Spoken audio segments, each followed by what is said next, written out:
Last week was an eventful race. Well, it was the Alif Hamilton show, wasn't it? He just put in a stellar performance to walk away with 2 wins back-to-back. Red Bull Ring was actually very satisfying. Not only Alif, but Tasby played his part as well. For me to be in the top 3 with my brother, I feel happy. Jason is going to come back to Team Flash to replace Tasby, and he's got big shoes to fill. I definitely do believe I can get back up to speed. Disappointing for a lot of drivers. Nakib had the issue with the lag as well that kind of put him out of the race. Unfortunately for me, in race 2, we had certain technicalities. One of the drivers that surprised me was how quick Kaelin Chin was. I had the chance to win, but contact with Nabil caused me to get a puncture. I think what the new boys have found is that this is a level above what they're used to, apart from Mohammed Ibrahim. It's the first time he's been racing an E Championship. Last week was a good race for me. It was the first race on RaceRoom. Nabil Aslan as well. Both the brothers are very strong. It really exceeded my expectation because I never thought I'll be getting a podium in my first race. The fact that he took the podium instead of me, it makes me a bit unhappy, but it'll be another good fight this weekend. Everybody else has got to up their game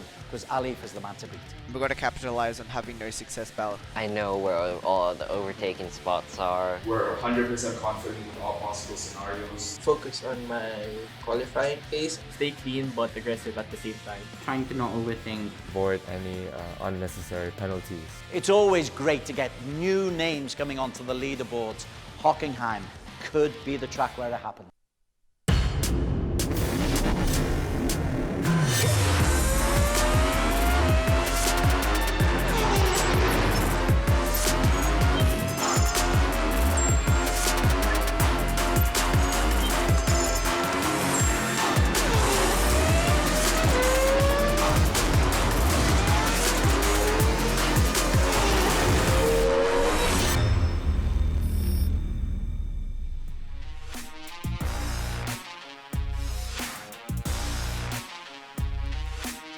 Hey guys, and welcome to Season 1 of the E1 Championship. We're here for Round 2 tonight, where we're racing at the Hockenheim ring in Germany. Don't forget you can catch all of the action for Season 1 live on the EGG network every Wednesday at 9 p.m, where we're going live across 18 countries across the Asia Pacific. Don't forget you can also catch the action on our Facebook pages, on the EGG network, and on the E1 Championship. My name is Daniel Woodruff. I'll be your host for tonight, and with me is Alex Jung, the race director of the E1 Championship. And with us tonight in the commentary booth, we have Amer. He is back with us tonight.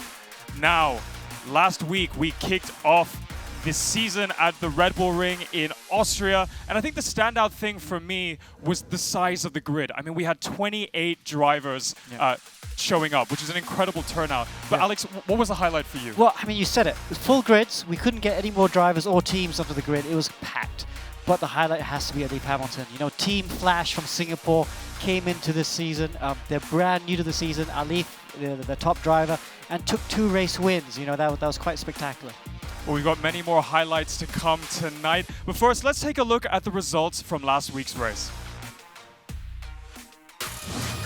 And here we have the overall qualifying results. There's our top 5, and it was Alif Hamilton in P1. He was again at the top step in race 1, bagging the maximum amount of points at 25, with Nakib Aslan in 2nd and Ayman Hakim in 3rd. And there's the order for race 2. It was again Alif Hamilton bagging a back-to-back win with the maximum amount of points. He didn't get the fastest lap. That went to Miko Nasi. And there we can see the overall results from race 1. It was a lot of green last season, but it's a lot of orange now after round 1. It's a very interesting result there. Alex, from the last couple of weeks, you've been watching a lot of sim races. How did round 1 of season 1 compare to those? Well, I mean, always coming to the season, we knew there were a lot of good teams, good drivers starting for the first time. So we thought it'd be a nice mix-up between the old guys and the new guys. But I tell you what, the new boys dominated. You know, the top 3 in the championship now, completely new to E1 Championship. So the guys that were doing really well last season, you know, Nakib Aslan, Miko Nasi, Ayman Hakim, they'll be hurting, and they're going to be looking to strike back today. Round 1 was also interesting because there were 3 Mohammeds in the top 3, and 2 of those drivers are actually brothers, and they're all on the same team. They were in Team Flash, which is that lovely orange car that we're seeing at the front. And it was also a family affair because there were also two brothers in the race as well. That's Nakib Aslan and Nabil Aslan. Yeah. Amir, what did you think of those two brothers' performances last round? Very impressive to say the least. And it was almost like we weren't too surprised by it, but at the same time, for Nabil's sake, because we didn't expect him to actually come into the championship immediately and be that fast. So it'll be interesting to see him do that again for this particular round. So yeah, the brotherly storylines are coming about pretty nicely. And we'll see what they get up to very soon for round 2 tonight. But first, let's take a look at a couple more highlights from round 1 last week. E1 Championship Season 1 gets underway. Tasby, he is closing in on Nakib right now. Alif Hamilton is leading the way after one lap. Ayman Hakim all over the back of Mohammad Tasby. Alif Hamilton takes race number 1. We are underway. Winner of race number 1. He's taking it nice and easily. Both he and Tasby, the winner of race 1, majestically got himself up into P5. Alif goes through Indigo Anton. Fantastic. He's up to P2 now with his earlier pit stop. Let's talk about Ibrahim. He's been very, very quiet, but there he is. He got 5th position in race 1, and now he's up to P3 in race 2. Tasby, the second of the Team Flash cars, not looking so good in the beginning of the race. Obviously, I think pit stop helped him. And the race double goes to Alif Hamilton. Now, exciting stuff from round 1, but how calm was Alif Hamilton? I mean, we've seen some emotional drivers in Season 0, but small little fist bumps, very, very humble there, very calm, cool, collected. We might have to take that crown away from Miko Nasi, the calm, cool Finn. Now, Alif's team, Team Flash, that orange car again, did very, very well last week. Of course, they were both in the top 3 very consistently in both races.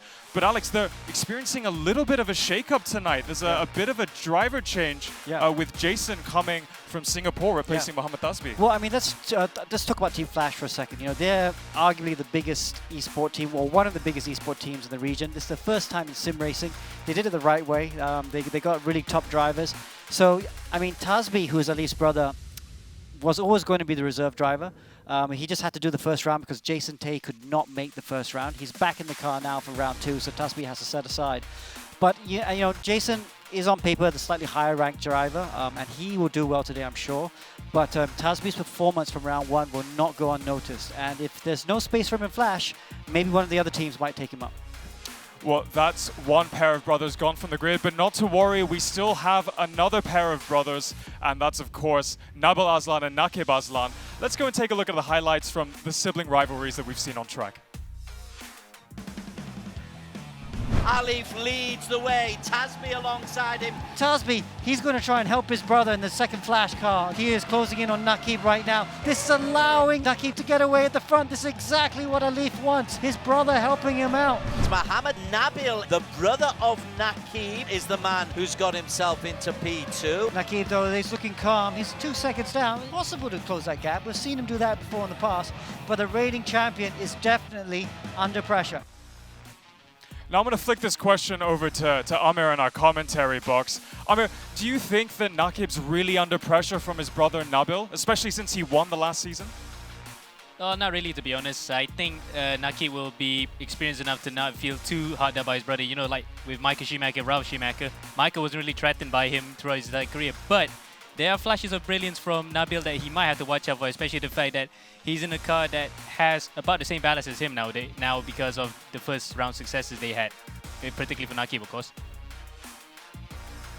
Now, there are a lot of new drivers on the grid, and of course that's because of the spectacular grid size on the field tonight, 28 drivers. Alex, who impressed you the most? I mean, we've got some new drivers from Hong Kong, we've got a Vietnamese team. Who stood out? Well, I think Mohammad Ibrahim, actually, I'm going to pick out first because he finished second in race 2, and he's very new to the RaceRoom game. You know, Alif and Tasbi, we know they do RaceRoom a lot. We knew they'd be strong. So Ibrahim was very good. The Hong Kong drivers are very strong. They got some points there. They had some issues, obviously, with lag and stuff, but they had a good weekend as well. Vietnamese driver Long did a great job to finish 14th in his first race here. So he's got a big learning curve as well. The JMX Phantom guys, you know, we saw how quick they were in race 2, but also they had some issues with lag in the race 1 as well. So a lot of strong drivers who weren't quite at their potential in round 1, and they're going to keep on getting stronger and stronger. And I think we're going to see 1 or 2 of them on the podium very soon. Well, I hope your predictions are true. A lot of these drivers will be returning with us tonight. Let's see what these fierce contenders got up to last week. Good to see Lehong Vin Long in, who's a privateer, in his first E1 championship race. Josh just goes past Whelan Choi there to move himself up into P14, which is worth 2 points. Stewart's decision. Jack Ding Chung from Hong Kong on debut has made greater moves. He's got himself up into the top 10. Fadli Rakhmat and Presley Martono. Rakhmat goes past Joaquim. Presley tries to go past as well. Tasby as well, and wow. Presley's doing a good job. He's in the points. Presley in P11. Fadli, good job to get up to P8 though. Really good job by the JMX boys, you know, because they were nowhere in race 1. Now, Alex, looking at the drivers returning from Season 0, we're in Season 1 now. How much pressure are they under to over-deliver from not just their results from last season, but against those new drivers that are coming? Well, I mean, I've spoken to those drivers. They know that the new drivers coming in are going to bring the bar even higher, so they were under no illusion. But for various reasons, they all didn't quite get the results they want. But you know, it's a different race. That's the great thing about motor racing. You're only as good as your last race, but there's always another race around the corner, and that's especially true through sim racing. And you know, they'll be back stronger than ever for sure. And our returning drivers have done very well. Even our celebrity drivers, we've got Whelan Choi bagging some points in round 1 last week. Amir, Miko did very, very well in Season 0. What do you think happened to him last round? Basically, it's just a bit of bad luck with the try strategy, especially the fact that in race 2, where we had the pit stops, he decided to go for like a curveball strategy, shall we say, to go on the double softs, and he admitted himself later on that it didn't pay off, so he might want to recover from that and just learn from it so that he won't do the same mistake again. And I'm sure that's a lesson learned from Miko, but only time will tell later when we get to qualifying and the 2 races. But first, let's take a look at the rivals that are returning to the grid tonight for the race. Oh, Ben 6-2, not giving up, goes down the inside. Careful he doesn't punch her. Nice try by Ben. Kaelin Chin moves around the outside, swerving all over the circuit. We're on board here with Indigo Anton. Yeah, he's going to try and go around the outside. Oh, nice move there, around the outside. There's contact, no contact. They give each other just enough racing room. I'm going to have one more dose of DRS, and that's just enough to put him in front. Troy looking a little bit open-mouthed, a little bit tense there. Kaelin looking very determined. Whelan Choi has got himself up into P14. Whoa. Just going past Alistair Young there as Nasi goes on the inside of Nakim, and Nasi, Alex Young up to P2. Now, some very strong names on our grid tonight, including 2 drivers that actually have a lot of experience outside of eSIM racing and in traditional motorsports, namely Kaelin Chin and Indigo Anton. And they've been putting in quite a strong performance, especially in comparison to Season 0, Alex. What are your thoughts on their performances? I know Indigo Anton was very disappointed with round 1. You know, like we saw in Season 0, he had 3 pole positions. He was not able to convert that to any race wins, although he finished second a number of times. So he'll be disappointed with that. I'm sure he'll bounce back strong for round 2. We know he's got the pace. The other one, though, Kaelin Chin, you know. Kaelin was so quick in race 2, round 1. I thought he was definitely going to win that race. We see that occasionally, that he has that searing pace, but not quite able to convert it to race wins. So both drivers may be lacking a little bit of experience, but when they're on form, man, do they fly. Well, we'll find out shortly if they are indeed on form at the Hockenheim ring. And before we get to the action of round 2, let's take a quick look at the standings from round 1 last week. So in the top 5, we had Muhammad Alif Hamilton and the Stratos driver of Muhammad Ibrahim in 2nd, and that brother duo, Muhammad Tasbi in 3rd, who of course is not joining us tonight. Nakib Aslan in 4th, our Season 0 champion, and Ayman Akim in 5th. And then here we are, let's have a look at the teams championships. And of course, Team Flash taking a big lead there. Stratos Motorsports still there. Ayman Akim and Mika Hakmi make up RSG, and they're there in 3rd positions. ERacing GP in 4th, and Safe House in 5th. Sirigaya was participating in round 1. He's been replaced by Arwin Taruna for this round. All right, well, that's enough of looking into the past. Let's look forward to tonight's action, where we're going to be racing at the Hockenheim ring in Germany. Let's go and take a look at the championships format and some of the tracks we'll be racing at this season. And here's a look at the tracks of the season. Of course, 8 races with 8 different tracks. We're now at round 2 in Germany before heading to Watkins Glen in America next week. Some very, very tight, twisty circuits. Interesting overtaking spots that we're going to have throughout the entire season. Okay, so this is Hockenheim. It's not a terribly difficult track to learn, but it is a bit similar to Red Bull Ring in that there are long straights, so you can overtake here. The last sector is always crucial to lap time. It's very old school. Those long corners, you need a good rhythm to the Mercedes arena and of course the stadium section to set a good lap time. Medium to low downforce really for this sort of track, because you do need that straight line speed to overtake. Damage is of course full, and you know, we do standing starts, dry weather as per usual, and of course tire wears at ×4 today, guys. Tire wear is going to be super high. So I think the hard tire will be the choice that most of the teams will be using today. See the little graphics there as they go around turns 15, 16, and 17. It's going to be a fun track to race on. And here is the format of the proceedings for tonight. We've got a 5-minute qualifying session that will be coming up very, very soon tonight. Determines the starting position for race 1, which is a 15-minute sprint, and race 2, which is slightly longer at 30 minutes with a reverse grid. And there is the breakdown of the points that our drivers will be accumulating. Points for qualifying and the races, but also some extra points in the races for the fastest lap. You can see there are 2 points being allocated to those drivers. Here is the prize money. That's what the drivers are racing for. It's a $15,000 prize pool. Champion gets 5,000. That's what they'll be aiming for. And this is for the Drivers' Championship. Now our drivers are currently practicing on track at the Hockenheim ring, and we've got qualifying coming up soon just after this break. Don't forget, you can stay tuned to all the action on our Facebook pages at the E1 Championship and the EGG Network as well. Give us a like and a follow and comment, and we'll be back right after this break with qualifying.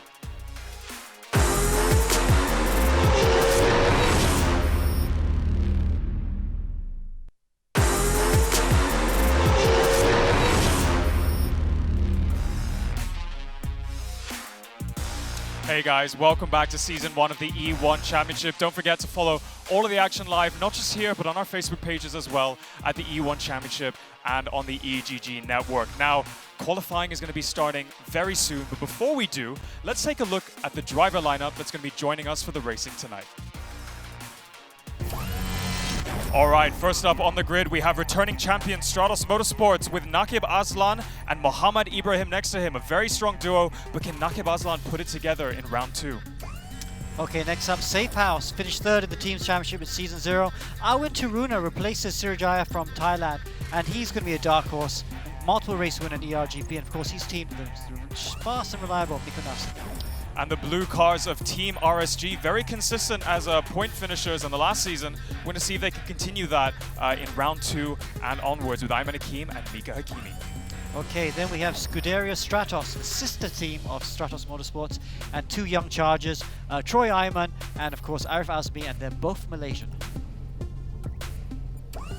And next we have the Filipino team of GT Radio Eurasia with the fast Filipinos, Indigo Anton, of course bearing that legendary racing name from the Philippines. Alongside him, Joaquin Garrido in car number 10. And then we have Black Wolf Racing, Kaelin Chin, who we talked about earlier, the fast Australian who's based in Singapore. And of course, he's partnered with Daniel Uy, one of the more experienced drivers in our grid. And then we have I1 Racing Team changing things up with this nice blue-colored car. Benjamin Seek, you may notice from last season, wearing the Mario Kart outfits, maybe not this season. And alongside him, Lance Lau, also from Brunei. And then we have the Indonesian team, JMX Phantom, a top esports team. Really, really good drivers and a very professional team. Percy Martona, who is a real-life driver, and of course Fadli Rahman, who has also been super quick. And the legendary Black Arts Racing Team, a real-life motorsports team making a venture into sim racing with Josh Perwin from Australia and Alistair Young all the way from Malaysia. And then we have the Hong Kong team, Zed Challenger, Jack Ting Chun, who's a real superstar, especially on the RaceRoom game, and he'll be strong. And Jay Young, who we saw in round 1, who is also very quick indeed. This is a team that's going to be at the front very soon. And Alif Hamilton. Hamilton, of course, that name helping him get to the front of Team Flash, winning the double header last week. Can he repeat that tonight? Alongside him, a new teammate, Jason Tay. And then we have the Vietnamese team, some Saigon United Motorsports E1 Vietnam team. It's a bit of a mouthful, but they had really good performance. Long up there in car number 31, scored points in race 1. Of course, Hui in car number 32. And as ever, it's our celebrity drivers, Whelan Choi, that face always present at the track at Sepang in Malaysia, and alongside him, Drift Queen Leona Chin. How are they going to do this season? And then these are the drivers that qualify from the ERacing GP weekly leaderboard. Mohammed Nabil, the brother of Nakib, again qualified. And of course, Ayman Haziq, who has raced with us before, he's super quick as well. Just recently back from Japan. And there we have it. That's 28 of the drivers joining us on the grid. 11 countries being represented. It's exciting to see what they're going to get up to this season. With practice underway on screen now, it's over to Alex and Amo in the commentary box. Yes, thank you, Daniel, and welcome to the track. Welcome to Baden-Württemberg in Hockenheim ring, here for round 2 of season 1. And we're looking forward to this one because Hockenheim has produced such great racing in Formula 1 real life, at least over the past few years, and especially notably that 2019 German Grand Prix in the wet, Alex, and that was quite an exciting race, wasn't it? We hope for the same thing, albeit in dry conditions. Yeah, I mean, it is, I think I like Hockenheim. I mean, I'm not a personal huge fan of Hockenheim. I prefer the old Hockenheim, but this is the new Hockenheim. But it always does really great, exciting racing, especially DTM, GT3 cars, Masters, all that sort of racing. And we've seen it in ERacing GP, and I think we're going to get the same thing today in E1 Championship. It should be very good. And the fuel and tire wear that we've chosen for this round is ×3 fuel and ×4 tire wear. Yep. Will that throw a spanner into the works for everybody's strategies? It is. So it's really going to be the teams who prepared the most, who know about the different tires and fuel. So yeah, ×4 is going to be very high tire consumption. ×3 fuel means also they're going to have to maybe put fuel when they do the pit stops. 15-minute race, they're just about going to do a 15-minute race without having to do a pit stop. But for the 30-minute race too, definitely going to be an issue. We might see quite a few of these drivers trying to do a 2-stop strategy to be at the front. I remember Miko did the 2-stop, 3-stop even last time because he tried to actually use 2 soft tires. Yeah. That didn't work out in the end. He might actually be vindicated for this one if the ×4 tire wear actually causes a high tire degradation. Yeah, so so I'm not really sure how I'm going to call it. I mean, Hockenheim's not too tough on tire wear, but I think we will see some different strategies. One of the cool things about RaceRoom with this FX17 Formula 1-esque car is that they have got engine maps now. So the teams and drivers are playing around with the engine maps. You know, obviously the more powerful engine map consumes fuel a lot more. So with fuel at ×3, that means that the consumption is at ×3 the normal's time. Maybe they'll be playing around with the engine maps to try and maybe sacrifice some power to allow them to go further with the fuel. Absolutely. And the fact that that was a recent feature that was put in RaceRoom, that will definitely be on the drivers' minds come into the race in time. Qualifying, of course, they're going to whack it up to full power, you know, the party mode, as Mercedes would say it. Yep. So they're going to not worry about that. During the race especially, it's going to be an absolute critical that they will use that accordingly. Yeah. So let's just have a look at Mohammed Ibrahim. He's second in the championship right now. He's a rookie, and rookie to RaceRoom as well. So that's what made his result in round 1 so impressive. He was the quickest in free practice. He's just sitting there in the pit lane. The teams are just sorting out they're going to be changing tires, putting the last minute changes on setup, and putting on the soft tires on, putting low fuel to do these qualifying runs. So Ibrahim was the quickest. He did a 1:12.8. But I've heard on the grapevine that they might even be getting down to the low 12s today. And that's really quick, because a 12.8, if you go on the RaceRoom worldwide leaderboard, no one has done that. So these guys are going quicker than anyone else has gone worldwide already. So that's going to be very interesting to see how quick they're going to go. Let's see if Ibrahim can continue to go and show some speed. They're going to be even faster than the actual Formula 1 lap times around Hockenheim with going this rate. So that'll be interesting to see. Now that we've come to the end of practice, we're waiting now for the actual qualifying session to start. We're waiting for it to jump over. So Ibrahim is the fastest by only about under the cusp of a 10th ahead of Miko Nassi. So the two drivers that actually had different contrasting fortunes in the first round. Ibrahim stormed his way to go into a podium in the second race, but Miko had a mixed one, as we mentioned earlier. He actually had that double pit stop towards the end that actually put a dampener to what could have been a good result. Yeah. So that will be the thing to point out. That will be, we might say that Ibrahim will be the dark horse, but do you think Nassi will still be the favorite? Well, I mean, we got the usual suspects from last year, Nakib, Miko Nassi, Ayman, they'll be up there. But the big question is, you know, I mean, Mohammed Alif just did such a great job in race 1, in round 1, where he won both the races. So that's what everyone's going to be looking at. That's going to be the standard. Just excuse our pause while we wait for qualifying to start. That will start in a moment. But yeah, Alif is going to be very strong indeed. That's going to be the big question. Can anyone find the time? Don't forget though, now he's got some success ballast. One of the rules to try and always keep things mixed up in this championship is when you win, you have to carry some success ballast. In fact, the top 10 from the previous round carries a little bit of success ballast. You don't carry this ballast on, and it resets after each round. So Alif has quite a bit of weight on, but as we saw in Season 0, even with that success ballast, you still saw those drivers winning the next weekend. So it's just a tiny, small amount that makes it quite interesting. Okay, now then. So qualifying, and we are hearing is here, and there we go. We're watching on screen right now, which is not Muhammad Ibrahim. It was actually one of the RSG cars. I think that was Ayman because Mika's car has a green hammer on it, but nonetheless, we're now going here for on-board run. Alex, will you take through with Jackton? Yes, let's go. We're with Jackton Chung. We saw he was really quick in practice as well. I think he was the second quickest in practice. So, you know, he's a real superstar on touring cars. He always wins regional races in touring cars, but he's not so hot on the Formula 1 car. There he is, purple in Sector 1. So he's gone quickest of all in Sector 1. I was just saying he's new to these Formula 1 cars, but wow, he's going purple in Sector 1. So this looks like a very good lap already. Look nice and tidy. Now we're going to the hairpin, turn 6. Doesn't matter that he misses the apex. It's better to brake late and get on the power early. And if you miss the apex of that corner, it doesn't really cost you time. Now through the flat out turn 7. Don't lift at all for there. Then turn 8. Turn 8, this left-handed, very easy to get wrong actually. Looks very simple, but it's a little bit of a tricky corner. I think you're flat through turns 9 and 10. You should be at least. And then the short straight before he comes into the stadium section. The old part of the circuit hasn't changed for decades and decades. Now the banked turn 3rd to 12 here, Sachs curve.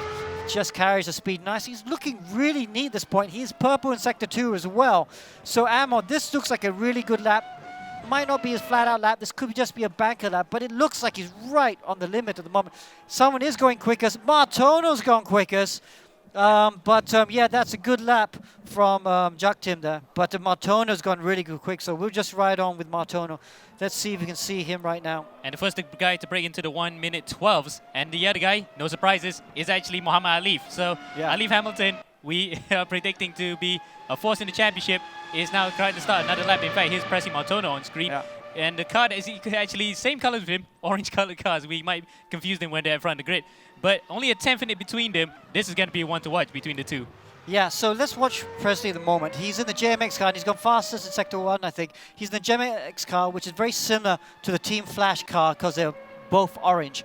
But Presley is a real-world driver. He was stunning in Formula 4. He's stunning in Formula BMW, actually, and in karts. He won in karts in Europe as well. So one of the top karters when he was coming up to the ranks. He's 21 now.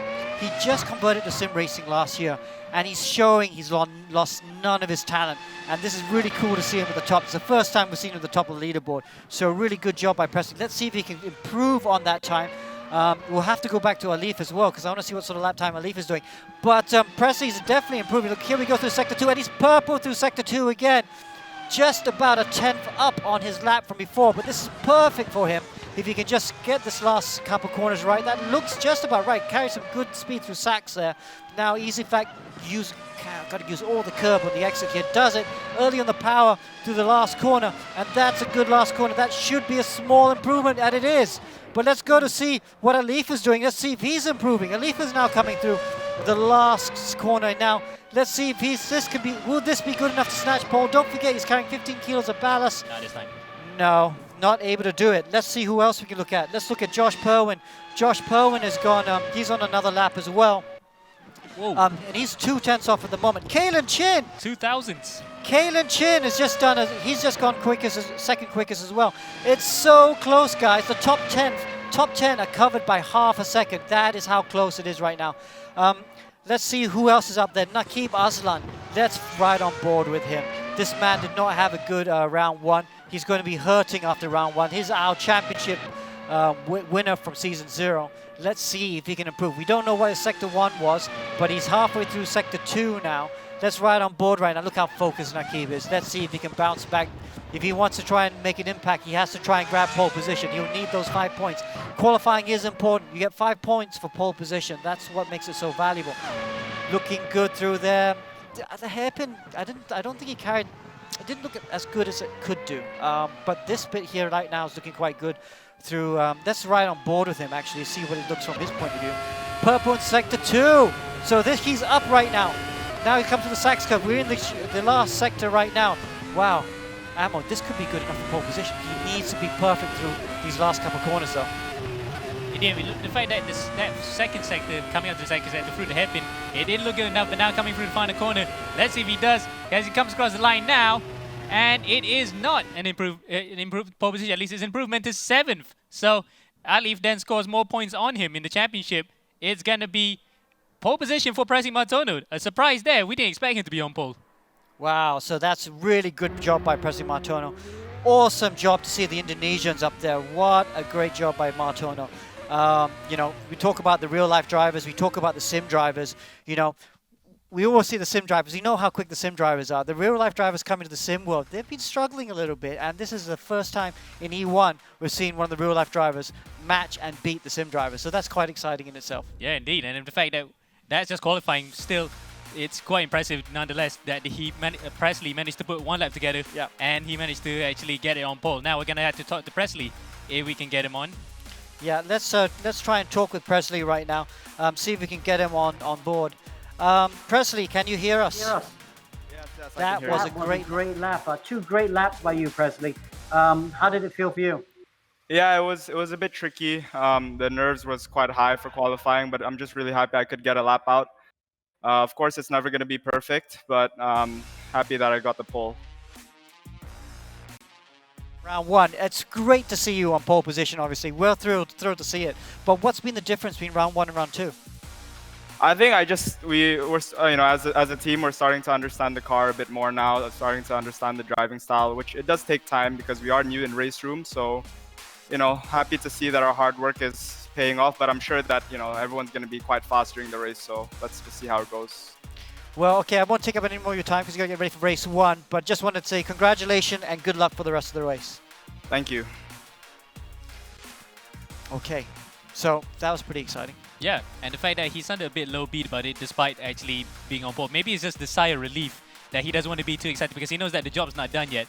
It's one thing to qualify to put it on pole to get the 5 points. Yeah. There's also another to actually get the 25 and another 4 for the actual race. So that's what he will be, of course, aiming to do. Absolutely right. He's totally focused on race 1 because that's where most of the points are at. Yeah. And indeed, the fact that, speaking of race pole position and the races, last week with Alif, it was the very first time we've had a Grand Slam of number 1s on the leaderboard. First in qualifying, first in race 1 and first in race 2. Albeit he didn't get the fastest lap in both of it, otherwise it would have been a whole smattering of points for him. But nonetheless, Percy might be aiming to do that as well. Yeah. Okay, so anyway, let's talk a little bit about setups right now.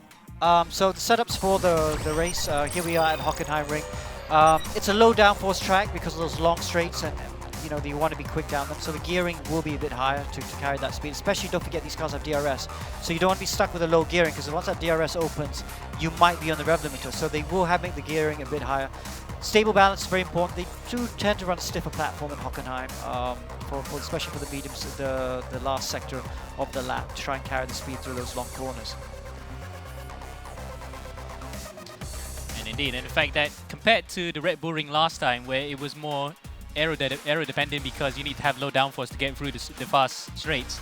In this one, it's just a bit of a compromise, isn't it? You can have the fast straights and the fact that you need to have better aerodynamics for the corners. It's kind of like opposite to how Hockenheim was back in the day, wasn't it? Yeah, I mean, Hockenheim back in the day was very... I mean, I'm very lucky to have raced at that track. It was really, really exciting to race at. We won't go down that road, though, right now. But still, we're talking about Hockenheim today. And so... we can see though that it does swing around a bit, you know. We can see the Stratus Motorsports cars were strong, Flash was strong in round 1, but it looks like JMX Phantom have found a setup that's got them in pole position. Let's look at Black Wolf as well. You know, Kaelin Chin in P2. I think that's his best qualifying result. I don't think he's never had pole position in E1, but I think I've seen him in the top 3 before. But still, second right now, you know, so Black Wolf obviously nailed the setup. So it kind of swings around about a bit at the moment as they all trying to understand how to get the most out of the car. So the teams do play a vital role. They need to get the setups right. And I know that some of the teams I was talking to, the setup for the Red Bull Ring, even though they're kind of similar-ish Tilka sort of tracks in a way, big modern Formula 1 tracks, the setups didn't work. The setups from Red Bull Ring did not work here at Hockenheim, so they were still trying to figure that out. Indeed, and the fact that they will probably still be figuring it out once they get into the second race, because also the fact that they had to take into account that some of those aero setups might affect the tire wear. Yeah. So yeah, and that's right. So some of them might be, some of them might be thinking about the tire wear. Maybe they're working the race setups a bit more. They might be stronger in the race. Maybe the qualifying setup isn't going to be good. So hopefully they'll be stronger in the race. Right, and we're gonna watch out here because we're about 30 seconds left in the warm-up, so we still got a bit more time to talk about the.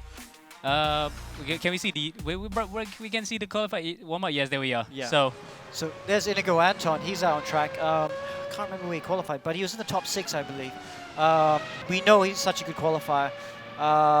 But he needs to try and convert those race performances. He's finished second a number of times, but you just feel sometimes his inexperience gets him down a bit. It'd be good to see if he can try and get into the top 3. Let's look a bit further down. Hui is out there right now, one of the Vietnamese drivers. Really, you can see, I think he's one of the slightly bit more less experienced drivers on the E1. But yeah, it's great to see them there. Maybe he can score his first points. Another driver I just want to touch on a little bit is Arwen Taruna. He's still out on track right now. He's replacing Surigaya in Safe House. He did not get much time to prepare for this weekend because it was a last-minute replacement, but we know he's super quick. Now, overtaking is going to be a very interesting one for me in race 1. Now, we've got, if you remember the track map from earlier on in the show, there's a really, really long straight. So Prezi Martono put in that fast lap for pole, but he's really going to want to be getting out of that DRS zone as quickly as he can in the early laps of the race, which we're going to be preparing for right now. You can see the cars teleporting onto the grid. So I'm going to go and hand it over back to Alex and Amo to take you through race 1. Right, and 30 seconds left to go. Less than just half a minute for these drivers to actually go up for the second round. Race number 1 of Season 1 of the E1 Championship. And it's going to be butterflies in the stomachs for these drivers, don't you think, Alex? Yeah, even Prezi Martono, a very experienced racer, said he was nervous. So I wonder if he's getting the leg shakes. I remember when I first did a sim race, I got the leg shakes. My first real car race had a lot of leg shakes. Right then. 5 red lights on the gantry then, and when they go out, race 1 of round 2 in the E1 Championship for Season 1 will get underway right about now, and it's a good start there from Josh Bowen. Bowen gets the jump on Prezi Martono. Martono didn't get the jump that he wanted, and Kaelin has actually come through as well. So Kaelin Chin actually has taken the whole shot into the lead, come through turn 1, and has come out to turn 2 now. Cars fan out, trying to jump for position. Bowen and Martono touched a bit, but it's Kaelin Chin with an absolutely barnstorming start to take the lead here at Hockenheim. Yeah, now they're coming down the back straight. They're looking very good indeed. Let's see how they're all going as they come down the long straight. Muhammad Alif there is in 4th position, so there are a lot of cars jostling for position. Ooh, Indigo touches Prezi Martono at the hairpin, and Alif goes through. Surprisingly, they managed to make it out there, but unfortunately for Indigo, he's the biggest loser out of all that. He has actually lost quite a few positions as his teammate has a slowdown penalty for using the track limits. So they have to watch out for that as well, because Hockenheim, due to the amount of runoff areas that they have nowadays compared to the old days where there was gravel traffic, someone spins off the barrier. Looks like Arwen Taruna's in the barriers. So the Safe House driver deputizing for Natalia Surigaya hasn't had a good first race. He's off, and he's going to be sent all the way to the back grid. There he is now. He might have been hit by somebody because it was an absolutely big collision. And in fact, that's it. I think that was one of the Eurasian cars also in the gravel. It's Joaquin Garrido. So it's all kicked off here in the 3rd sector as the first lap is finished. Kaelin Chin leads here at Hockenheim. Great to see. This is a battle of the Aussies. Kaelin Chin from Australia. He's based in Singapore. He's half Singaporean as well. And he's doing a great job. We saw how quick he was in round 1. And he's showing us that speed again. Can he go on to win his first E1 race? That's a big thing. But we have to go back to Josh Powen as well. Because Josh is also from Australia. He's from Perth, Australia. He's got big pressure from Muhammad Alif. He's just right behind. You can see. Just look at that. He's got the DRS, both these drivers. DRS. Oh! And Presley comes down the inside and has contact with Alif. But who gets the best exit out of there? They're just jostling for position out of here. Here we are right now with Alif, and he's got Presley on the side-by-side with him. And somehow, they're still side-by-side as they go through turns, 8 and 9. Through the Mercedes-Benz Arena and into the 3rd sector. And Martono there with a big boy dive. He definitely had the DRS behind him, trying to overtake Alif, but Alif was very aware of it. Just held the outside line long enough to prevent Martono to get a dive on the inside, and Martono has to plan it out again. And all the while that they're battling, Josh Perwin also actually had a bit of a slight mistake. That actually allowed him to come in closer. Look at that. The amount of opposite lock coming to the final corner. Martono there is hanging on the edge. And through all of that, Kaelin is actually pulling away. Wow, he's really pushing, isn't he? Martono has to watch the incident points because he's had a few contacts with a few drivers already. And there's only 40 incident points, so he has to watch out for that. But he's within DRS range. Oh, and Leaf has a small mistake at the hairpin. This Martono's going to really come at him. Yeah, small mistake by the Singaporean, the championship leader, and Martono. Look, they both got DRS. They're both closing in on the red and black car of Josh Perwin. But wow, Martono's got running so much downforce, he just cannot get close to a Leaf down the straight. So different strategies here. The JMX Phantom car is running a lot more downforce, a bit more draggy, but it's faster in the corners, whereas a Leaf Hamilton in the Flash Team Flash car is running very light on downforce indeed. And the fact that Josh just now nearly ran it wide as well, that actually nearly put them both in the right in the holding pattern of that one. But yeah, it seems to me that somehow Martono, even with the high downforce setup, managed to actually grab pole out of all of that.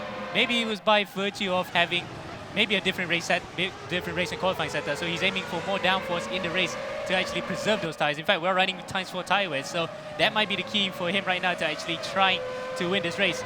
But that start may be coming back to haunt him. He might not have enough time to actually overtake all of them. Yeah, we're riding on board Josh Perwin. You can see the two orange cars of Mohamed Leaf and Presley Martono. Let's look behind them in 5th position. Jason Tay is also having a good race. They're the teammate of Mohamed Alif. He's now in P5. And let's see where Jason can get a good exit out of this, because we know the Team Flash cars are light on downforce. Oh, it looks like a Leaf has got past Josh Perwin in P2 as well. And look at them, they're jostling for position right now. But the JMX Phantom car ahead of Jason Tay here is so heavy on downforce. Look, he's just getting eaten up down the straights. Oh, and Jason Tay, almost survives somehow and stays in 4th position. And he had to give that position back, I think, because he knew for a fact that he tried that big boy dive again through the hairpin. Just can make it work. Slight touch in front of him with Josh Perwin. In fact, a little bit of a slight touch there with Martono coming into the Mercedes-Benz arena. Yeah. All the while they're actually reeling in the rest of the field. In fact, we're looking at Nakib Aslan, who's actually the current holder of the fastest lap of the race. Yeah, Nakib there P6 right now. He's just watching these guys. I wonder if he's just looking after the tyre wear so he can have a bit more to attack with towards the end. Everyone is on the hard tyres except for Presley Martono. Presley Martono is on the soft tyre, so he will be having to pit. So Presley there, oh look, he's sliding through that track. Yeah, there he is, he's going in his first pit stop. So Presley in the soft tyre, he decided, I think he gambled on this ammo. He decided to go on the soft tyre. He probably wanted to run away at the front, do a pit stop, and then try and win from that. But it didn't work out for him. His poor start meant he was stuck in traffic, and he's now pitting, and he's going to put him right back down at the back in the middle of the field. Oh, such a shame there. The fact that with that pole position that he worked so hard for, gone to begging in the race.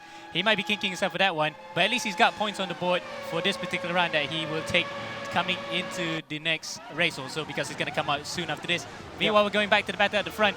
AR Muhammad Alif in 2nd place, surviving the onslaught initially from Martono, and has overtaken Josh Perwin. Now sets its sights on Kaelin Chin. And these two have had so many battles in ERGP over the season that we had last year. They probably be thinking like, oh god, it's again. And it's of all places in DTM, because they've had a ding-dong battle last time when they were in ERGP, now albeit in Formula 1 cars. Yeah, so there is Alif showing his class. He's going to be coming down. I think he's actually closing the gap to Kaelin Chin right now. You can see we right on board with Alif. Yeah, there's Kaelin in the distance right now. Is he within a second as he crosses the line? No, he's just outside a second, so he won't have DRS. That could play into Josh Perwin's hand, who is within a second of Alif, and he will have DRS at the next lap. A little bit further back, Jason Tay there in P4, and Mohamed Nakib there in 5th position. Mika Hakimi, there he is in 6th position right now, and he's doing a good job in first of the RSG cars. And right behind him, Indigo Anton in P7 there. So Mika has overtaken Indigo Anton. Just behind them, we've got the 2nd JMX car of Fadli Rahmat, and Arif Azmi just behind them as well. And rounding out the top 10, Ayman Akeem in the 2nd RSG car. So he's not having a good race one. I expect him to be further up, to be honest. He's actually having an actual shock. In fact, even in practice and qualifying, he wasn't there at all. He was just right there or thereabout in the top 10. Maybe the ballast is actually affecting him in a way in this particular race, or maybe the setup, they haven't got it right. But whatever it is, he's not actually bringing the bread for this one. He might have to focus on second race, because if he positions where he is right now, he will be right at the sharp end and probably can actually dictate the strategy from there. So then, we are now about halfway through the race. In fact, coming through the Sachs curve goes Kaelin Chin. It'll be exactly halfway through the race and half the race left to go. So as the once late great Murray Walker once said about F1 racing. Now then, we're about halfway through. He's coming through the final corner now, and that's just under a second between himself and Muhammad Ali. In fact, he gets a slowdown warning here for cutting through the corner there, so he's actually really pushing hard right now. He knows Ali is actually catching. In fact, Josh Perwin as well, further behind goes White, and Martono goes through. Jason Tay goes through. Wow, so this is the battle we have to watch. Kaelin Chin he's just getting a little bit ragged right now. He'll have that slowdown penalty, that's good, and he's got the DRS. So Alif is within DRS range as well. So these boys are going to be fighting out for the win very soon right now. Let's see if Kaelin, he's going to have to take that slowdown penalty now, and that's allowing Alif to close right up. And so this race is not over and done, isn't it? It's going to be very close between these two. We'll come back to that battle in a second, but just behind, Jason Tay has gone up to third place. So the second team flashcard doing a great job to get right up there with Nakib. Nakib, as Aslan has got up to P4, so good job by the Malaysian up to P4. And Josh Perman just struggling a bit there in P5. So he's struggling a little bit at the moment. Had good pace in the Black Arts car, but just falling down the order a little bit. Yeah, he got nicked there at the start of the first corner there through turn 1 on lap 7. And it's unfortunate for him, he actually got nicked completely by the two of them. Now he has to actually look behind his mirrors. He looks totally focused now, but unfortunately, at least he has to actually conserve tires. He's going to have to not rest for too long here. He's got his good pal Mika Hakimi behind him. Yeah, nice train of cars, DRS train as we like to call them. But let's go back to the guys at the front, because this is where it's getting a bit close. Kaelin is still, he's not being able to pull out. Alif is within half a second of Kaelin, so he's going to have the DRS. Just right on board with Alif Hamilton. You can see the DRS is open right now. You can see it flashing in the bottom left, and he's just closing the gap to Kaelin Chin. Oh, Kaelin is looking heavy on downforce. No, but Kaelin holds it. He doesn't bother defending. He knows he's got enough of a gap. That's smart driving by the Australian. He looks calm. He's looking in the rearview mirror. You can see Kaelin Chin at the bottom left. He's looking in the rearview mirror. He knows Alif is there. But Kaelin has to have faith in his ability right now. He's shown good pace. I think Alif has closed the gap, but he's closed the gap because of the DRS. I think if Kaelin can just stay mistake-free, maybe there's a chance the young 14-year-old can stay out in front for the win. And in fact, that prior to the start of the broadcast, you did mention about the dirty air being quite severe in these cars. Would that play a part in actually preventing Alif from overtaking Kaelin? And even with the DRS, it might not still be enough. Kaelin would just manage to hold the gap in front. Yeah, I think a little bit, but we've already seen how Alif is able to use the DRS to great advantage to overtake the other cars and leave them behind. So I don't think it's too bad. Turn 1 here, you'll have a bit of dirty air, but it doesn't look too bad. It looks like Alif can follow. He's 410 speed down on Kaelin. He's going to get a big DRS. Kaelin needs to get a good exit out of here. But Alif again with another good exit. The Singaporean, look, he's closer this lap, isn't he? In fact, he's much closer. Last time it was about 5/10. Now it's 4/10. Look at that. The cars are getting closer and closer into the hairpin. Alif goes onto the inside. Kaelin on the outside. Does Alif have the line? Yes, he does. But Kaelin on the switchback gets back at him, and he retakes the lead. Alif might actually have the DRS this time, but unfortunately then Kaelin has the better run out, and now he's going to defend it through the Mercedes-Benz arena. Great driving from both of them. Kaelin then holding on for dear life here. His tires, no, he's actually slipped it. Alif will now go for it. He takes the lead for the first time in this race. Wow, a rueful smile by Kaelin Chin. He just made a mistake through that left-hander, didn't he? Maybe he had a slow-down penalty. No, I don't think he had a slow-down penalty. Just made a mistake, and that allowed Alif to come through. Now, can Alif break the gap? Can he disappear? Or the opposite side, can Kaelin hang on? Oh, Kaelin makes a mistake. He runs wide again. Oh, another mistake by the Australian. And mercifully for him, it's not in the wet conditions. Remember that 2019 German Grand Prix caught out 3 drivers, notably Hockenheim, Leclerc, and Hamilton, because that drag strip is actually quite slippery.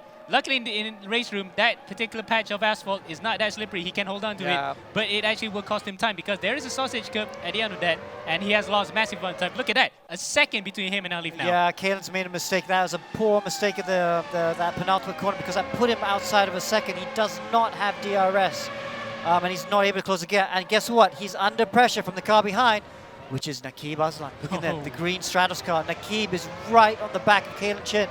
And he's going to have DRS the next lap as well. So Nakib, he was very quiet in the early laps. Where is he coming from? Because he's suddenly starting to show a lot of pace. Yeah. In fact, the fact that maybe the anonymity is actually helpful for him because we're not really going to be focusing on how well he's going to progress through the grid. But, you know, jokes aside, that's actually a good recovery. That top 10 start for him, the bottom of the top 10, may actually have been beneficial because he could actually conserve back his tires and not attack too much. Now towards the end of the race, he's actually had enough tire life in it to actually attack at least for second right now. We know that Alif at the front would not be caught. So for Nakib, this is actually good recovery in the context of the championship so far. Wow, look at, there he goes, there's Alif there just going through turn 1. But look how close Nakib, he just seems to have no issues with dirty air right now. And he's really right on the back of him. He's coming down, breaking down here for this corner. Ooh, I think that was Leona Chin that just spun in sympathy. He was watching me trying to get out of the way. Now look at this, Nakib's got the DRS, he's using the DRS. Can he use this DRS to catch up to Alif Hamilton as well in P1? Look at that, he's closing the gap to the leader as well. Yep, and well, Kaelin's not putting up that much of a fight because he knows that his tires are completely shot. He tries his best to get back at Nakib there, but unfortunately nothing doing for him. He's going to have to hold on for third place. It will still be the best finish of the season so far for him, but he'll have to wait for another race to actually claim that elusive win that has escaped him so far. So this is the question now. We got 2 laps to go, and my big question is, how far away is Nakib from Alif? Because if Nakib can find a bit more time, he'll be within a second, and he might be challenging for the race win.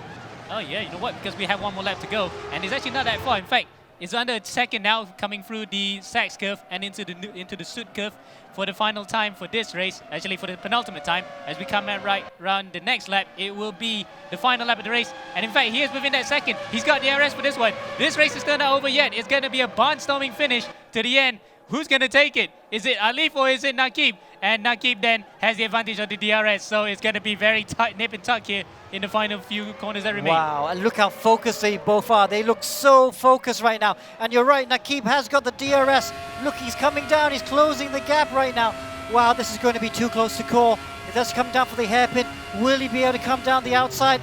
Look, Alif covers the inside. Ooh, contact between the two of them. Ooh, and they're still touching. In fact, the front wing of Nakib touches the rear tire of Muhammad Alif. Luckily, Alif got away with that one because it would have easily been a puncture for him, because we saw that last time out when Nabil hit the side of Nakib. And in fact, here is Kaelin was hit by Nabil last time out. He had got a puncture. Kaelin's now coming back at Nakib Aslan. Nakib held on to that quite well through the Mercedes-Benz arena, and looks as though the top 3 then will stay where they are, including the fact that Jason Tay is just in there in 4th. But Muhammad Alif, through sheer perseverance and luck, manages to hold on to the lead all the way to the end. Fake goes through the back marker. We'll enjoy. That cost them a bit. Now Nakib's actually right back at him. It's going to be a close finish. The top 4 within a second of each other. This is going to be one of the closest finish in E1. But it's Alif who takes victory here at Hockenheim. Look at the sheer relief on his face. And Nakib then, well, looks a bit disconsolate, but I think he'll be happy with the second position, despite the fact that he didn't qualify well. Wow, so that's a great recovery drive by Nakib, but wow, that's 3 races on a trot for Alif Hamilton. Muhammad Alif, what a great driver, the Team Flash driver, showing that he is the class of the field. What a result for him. Now, I just want to point out the racing lines. People watching are going to be asking what happened to Kaelin Chin, and it was purely down to his racing line. His exit out of turn 8 was just too tight, and then you saw Alif Hamilton just drive out with that wider exit on the throttle a little bit earlier and just got around him, literally drove around him. Yeah. But up next, we have an interview with Alif Hamilton. Yeah. So, I'll ask the first question, Yeah, shall I? you go ahead, Alif, Alex. can you hear me, Alif? What Yeah, a I can great hear result. you. Was that as Yeah, man. controlled as it looked? Was it in the bag all the way, or were you panicking? Nah, me and Jason, we were, I think, just taking care of the rear tires, really, from exploding. So towards the end, I was just managing my pace. But then Nakib caught up really, really quickly in the last lap. So that was a bit of a scare, but it was fun, good fun. Okay, well, that's a great result. We're actually spinning the wheel right now to see what the reverse grid is going to be. And I can tell you it's going to be top 12. So, Alif, that means you're going to start in 12th position for race 2. What's that? How's, I mean, you've won 3 races on the trot right now. You must fancy your chances of winning race 4, a 4th race now. I mean, that's not in my mind. The result is not in my mind right now. I'm just trying to just do a good job every lap, stay in the present. And just try to bring home a good result for the team because, as you said, 3 races in a row. But yeah, there's still, I don't know how many more races in the season, so we can't just rest on our laurels. Okay. Well done, Alif. I know you'll be focusing on race 2 now. Good luck for that. So then we are looking at the results for race 1. Alif with the slimmest of victories, we can safely say, ahead of Naki Bazlan, Kaelin Chen and Jason Tay watching Breathe in 3rd and 4th, the closest top 4 we've ever had in the championship so far. 5th is Mika Hakimi, who is quite anonymous so far, but he's done an absolutely brilliant job coming back from a disappointing round 1. Then it's Ibrahim, Nabil, Presi Martono, who dropped all the way to 8th, and that will be the top 8 for that one. We're going to move to race 2 after this. It was quite an exciting race, but we can't wait for race 2. It's going to be even better with the strategies. All right, let's go back to you, Daniel. Thank you, Alex. Thank you, Amo. What an unexpected race 1 here at the Hockenheim Ring. It's a very similar track layout to Red Bull Ring, as we've mentioned in the pre-show, but the results are still all over the place. We're in the second round. The championship is far too early to call. But up next, we have race 2, which is a 30-minute longer race. Strategy is going to come into play, and we have that reverse grid. The top 12 are going to be reversed. So if my memory serves me correctly, that puts Ayman Haziq on pole. We have all of that action coming to you very soon, but first, a short commercial break.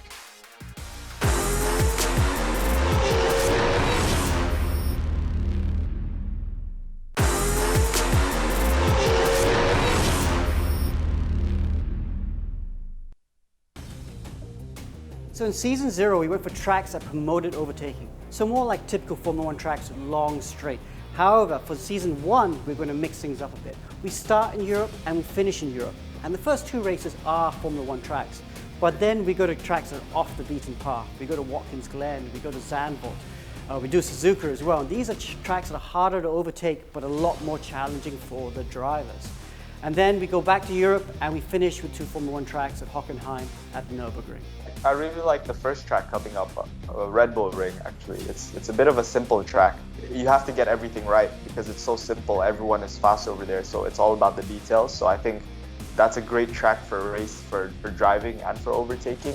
Season 1 has some really cool tracks that I'm looking forward to racing in. I really enjoy the Red Bull Ring, so I've been practicing on there quite a bit, so I really enjoy that track. Suzuka is a track that I have ridden around, beautiful flowing, and I've driven around. I'm fascinated to see how these sim racers are able to cope with the many varied obstacles that Suzuka offers. Suzuka to me is the perfect racing circuit. I think round number 3 in Watkins Glen is going to be quite difficult, mainly because I don't have much experience on it. Each track will have very different things, you know, like you go to Formula 1 tracks like Nürburgring, Hockenheim, or Red Bull Ring, you know, those are all about top speed and short corners, so that requires a very specific setup. Then you go to the other tracks like Suzuka, or Watkins Glen, which doesn't have very long straights, but are very long corners, and you need a very good balance on the car. So if you don't have that, you're going to be nowhere. I'm quite fortunate because I've been to most of these tracks. I'm a real-life driver. I'm not a sim driver, but I've watched a lot of sim drivers drive on these tracks over the last couple of years. I think we've got the right tracks.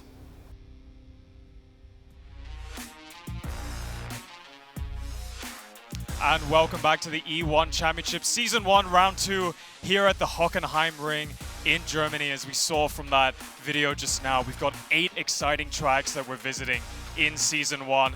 My personal favorite, I'm on the exact same page as Des. Suzuka is my favorite track on the calendar this season.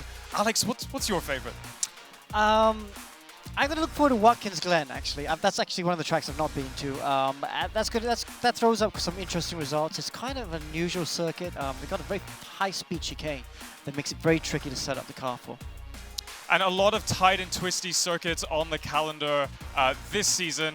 Hockenheim Ring tonight is one of them, and we have a lot of tire wear. We've got ×4 tire wear that we saw in race 1, which meant that strategy with your tires is incredibly important. And looking back at race 1 just now, we saw Presi Martono have an excellent start, and that's because he took that risk with the softs. He was one of the only 2 drivers on the grid taking a gamble on softs. What strategy do you think is going to work for the next race? Ooh, yeah, I mean, that didn't work out for him because he didn't get a good start. That strategy only worked if he had a good start and he pulled away at the front.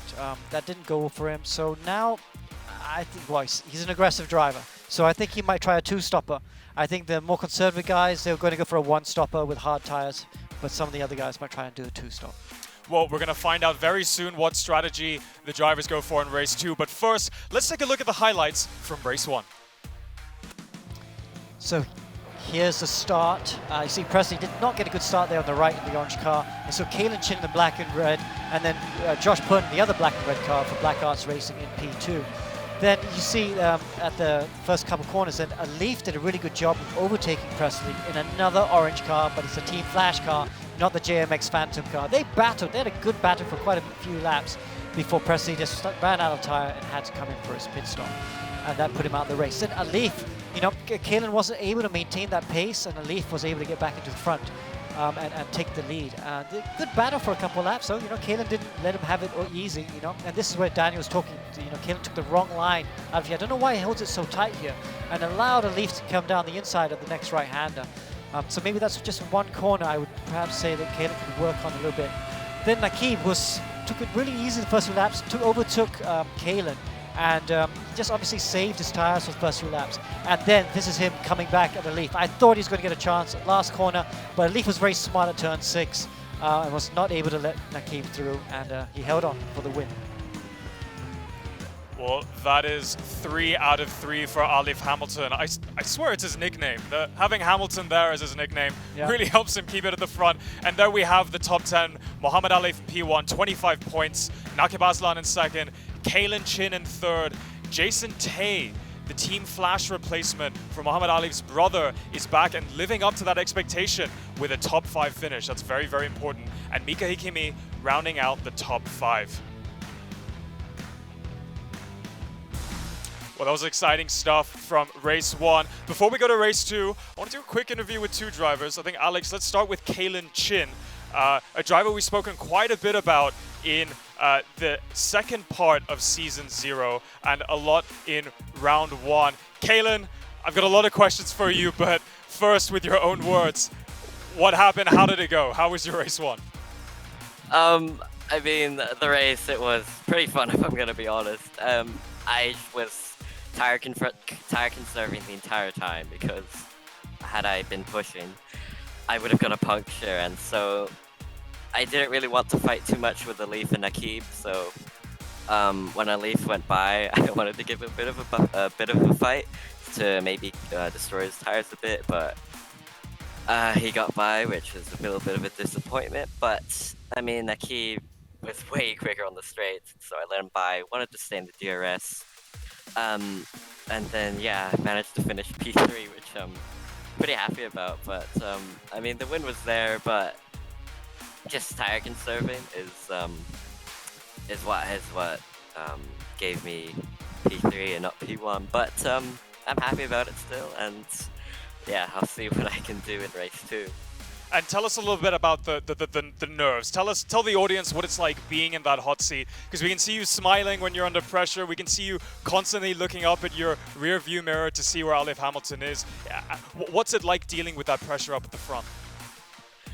I mean, I honestly don't feel too much pressure. I mean, yeah, I do look in the mirror, like almost every corner, but it's just to know where everyone else is, like the mirrors on the left and right and the virtual mirror. I take a little bit of a peek just to check where they are, and so I don't run into them or anything.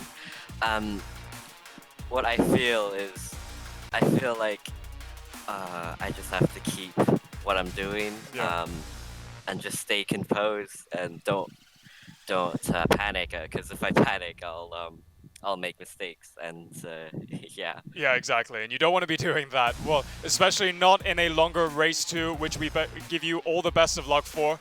We look forward to seeing you carve your way up the field. Speak to you soon. Thank you.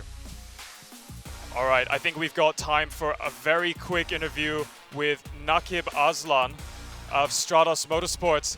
Nakib, you suddenly had a lot of pace towards the second half of that race. Where did that come from?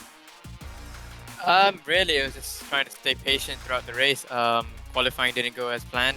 Started way down from what I wanted to be. But yeah, I just had to stay patient that first half, fighting with Indigo, and then slowly making up my way up to the front.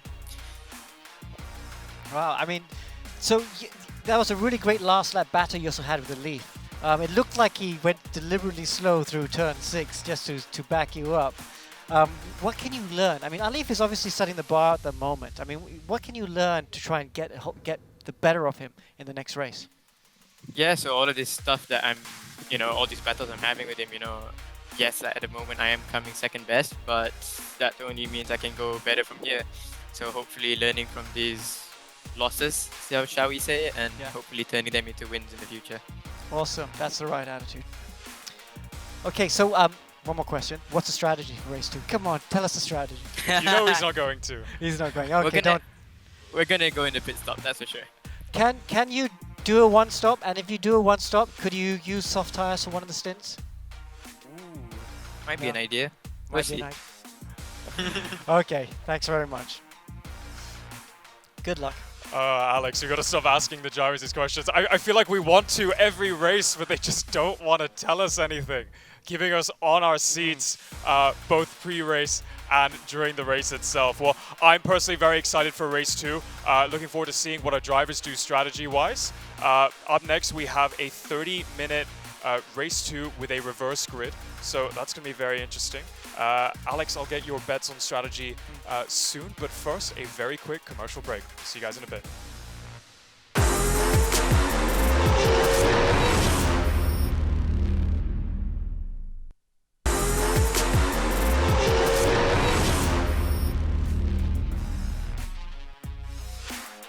Welcome back to the E1 Championship, guys. We've just wrapped up race 1 here in season 1 of round 2 at the Hockenheim ring in Germany. We've got race 2 coming up just in a moment. We've got about 2 minutes left of practice just before the race starts. We're going to throw you over to Alex and Amo in the commentary booth to walk you through a little bit of the action on track. Thank you, Daniel, and we're happy to be back here for race 2. That was a very exciting race 1, and the strategies, actually you can see the seeds of it coming into play, because now some drivers that we saw on soft tires didn't last very long. Now they're all on hard tires in this one. So I think, Alex, they're going to go for the hard mediums maybe, or hard hards? Yeah, so everyone's on the hard tires, like you said. So what's the strategy going to be? We're following, riding aboard with Alif right now. You can see he's trying to figure that out. What's one of the Stratos Motorsports cars, or Scuderia Stratos cars, get sideways. I think people like Alif and Nakib in the middle of the pack, they're going to go for a one-stop. They're going to go hard. I think the guys at the front might be gambling, and they might go the 2 stops. The guys at the very back might go for 2 stops, and they might try and do... I think everyone's going to start the hard, because it gives them more flexibility. But the guys who 2 stop, they might go softs early on. So it'd be kind of interesting to see what happens. Let's see, maybe one of the top guys might try something a bit more risky. I think we can always count on someone like Mikko Nasi trying to do a 2-stop. He's always coming up with some exciting strategies. Yep. And actually, Mikko Nasi is quickest at the moment, and so he's going quite well. Indeed, and the fact that Mikko's fastest by half a second ahead of his teammate Arwin Taruna for this one. And Arwin, we saw that in practice as well. He's actually one of the fastest guys. We kind of singled him out, saying that, he could be the dark horse. Unfortunately, that didn't happen because he got wiped out in that first lap. I don't know who took him out, but that was putting his spanner in the works. So Nico was very quick in round 1, despite having no practice because his PC was down for almost a week. Now he's had more practice for round 2, but he's actually, both Safe House cars have not been quick. So I think they're struggling a little bit with the setup of the car. They've just not nailed it for Hockenheim. But maybe a creative strategy like the 2-stop strategy could work for Nasi. And indeed, the fact that you mentioned about Nasi coming up with the weirdest strategies, we also mentioned about Stratos. They also come up with curveball strategies that actually work. Last time out, we saw like the likes of Nakib and even Yevin coming close. Well, Yevin didn't win the race, but he came close to winning. That might actually work out for Mohammed Ibrahim this time. Now then, the drivers are grading up. We got about less than a minute left to go before we see 28 cars around Hockenheim streaming through the Baden-Württemberg forest again. Alex, what's your prediction for this one? I think Josh Perwin showed some good pace in race 1, but he wasn't able to maintain the tire wear. So you see, at the end of towards the end of the race, he was struggling. I think Josh is going to try and go for a 2-stop strategy. He knows he can't make the tire work, so I think he would commit to a 2-stop strategy early, and I think he'll be one of the favorites to win, I feel.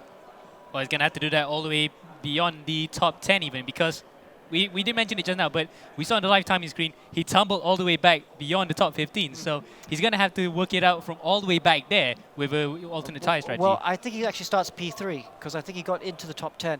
We will see. But one of those cars, is RSG car, Ayman Hakim, I think is also P2 or P4. He'll be another, so one of those quick boys who didn't have a good race 1, who's at the bottom of the top 10, who's starting near the front. So let's watch these guys. Right then, here we go. The 5 red lights come onto the gantry now as we are going to wait for him to go. There we go. 1, 2, 3, 4, and 5. It's a bit of a stationary here. And when they go out now, race 2 is underway at Hockenheim, and it's a good start for Ayman Hazik. In fact, Ayman actually gets a tailbit run. There's Josh Bowen. Bowen actually goes around the outside of Ayman, takes second. They're going to go side by side. No, Ayman Hazik gets a clear run. Josh Bowen second, and he's going to try and dive for the lead. No, he doesn't. Bowen actually holds it back. Ayman is being attacked by Mikko Anasi as the field now stream through the parabolica for the very first time in the second race. And there we are riding on board right now. There's Ayman and Josh in P1 and 2. There's Ayman in the RSG car, the blue RSG car in P3. Josh there looking to the outside. Goes around the outside of Ayman. Not sure if he's able to do it. There's a safe house car there in P4 as well. So it's super close at the moment as they come out of turn 6, going through the flat out turn 7.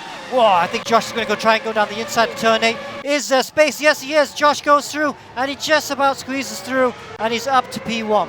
So 4 different drivers in 4 different teams at the front of the grid for this first few corners, and Josh Bowen with the dive bomb of dreams, we can safely say, because that's not normally an overtaking spot where you should do in a Formula car. At least in DTM we see that move all the time, but Josh made it through, and now he's going to try to pull away at the front. He's already pulled about a 9-10 guy. In fact, it's going to be a second here coming through the circuit as Ayman Hazik goes through as well. He's up to second. He's running better at Hockenheim this time around. Third is Mikko Anasi, and fourth Ayman Hazik. Wow, so Mikko Anasi up there to P3 as well. So that's a good performance by the safe house driver. We know how quick he is. And he's within DRS range now of Ayman Hakim. So you got to feel, let's see, everyone is on the hard tire like we said. Everyone, just one Vietnamese driver, Hui, is starting on the medium tire. So this is going to be quite exciting now that they're going down the back straight. And Mikko Anasi, right, was he using the DRS? He should be using the DRS. Yes, he is.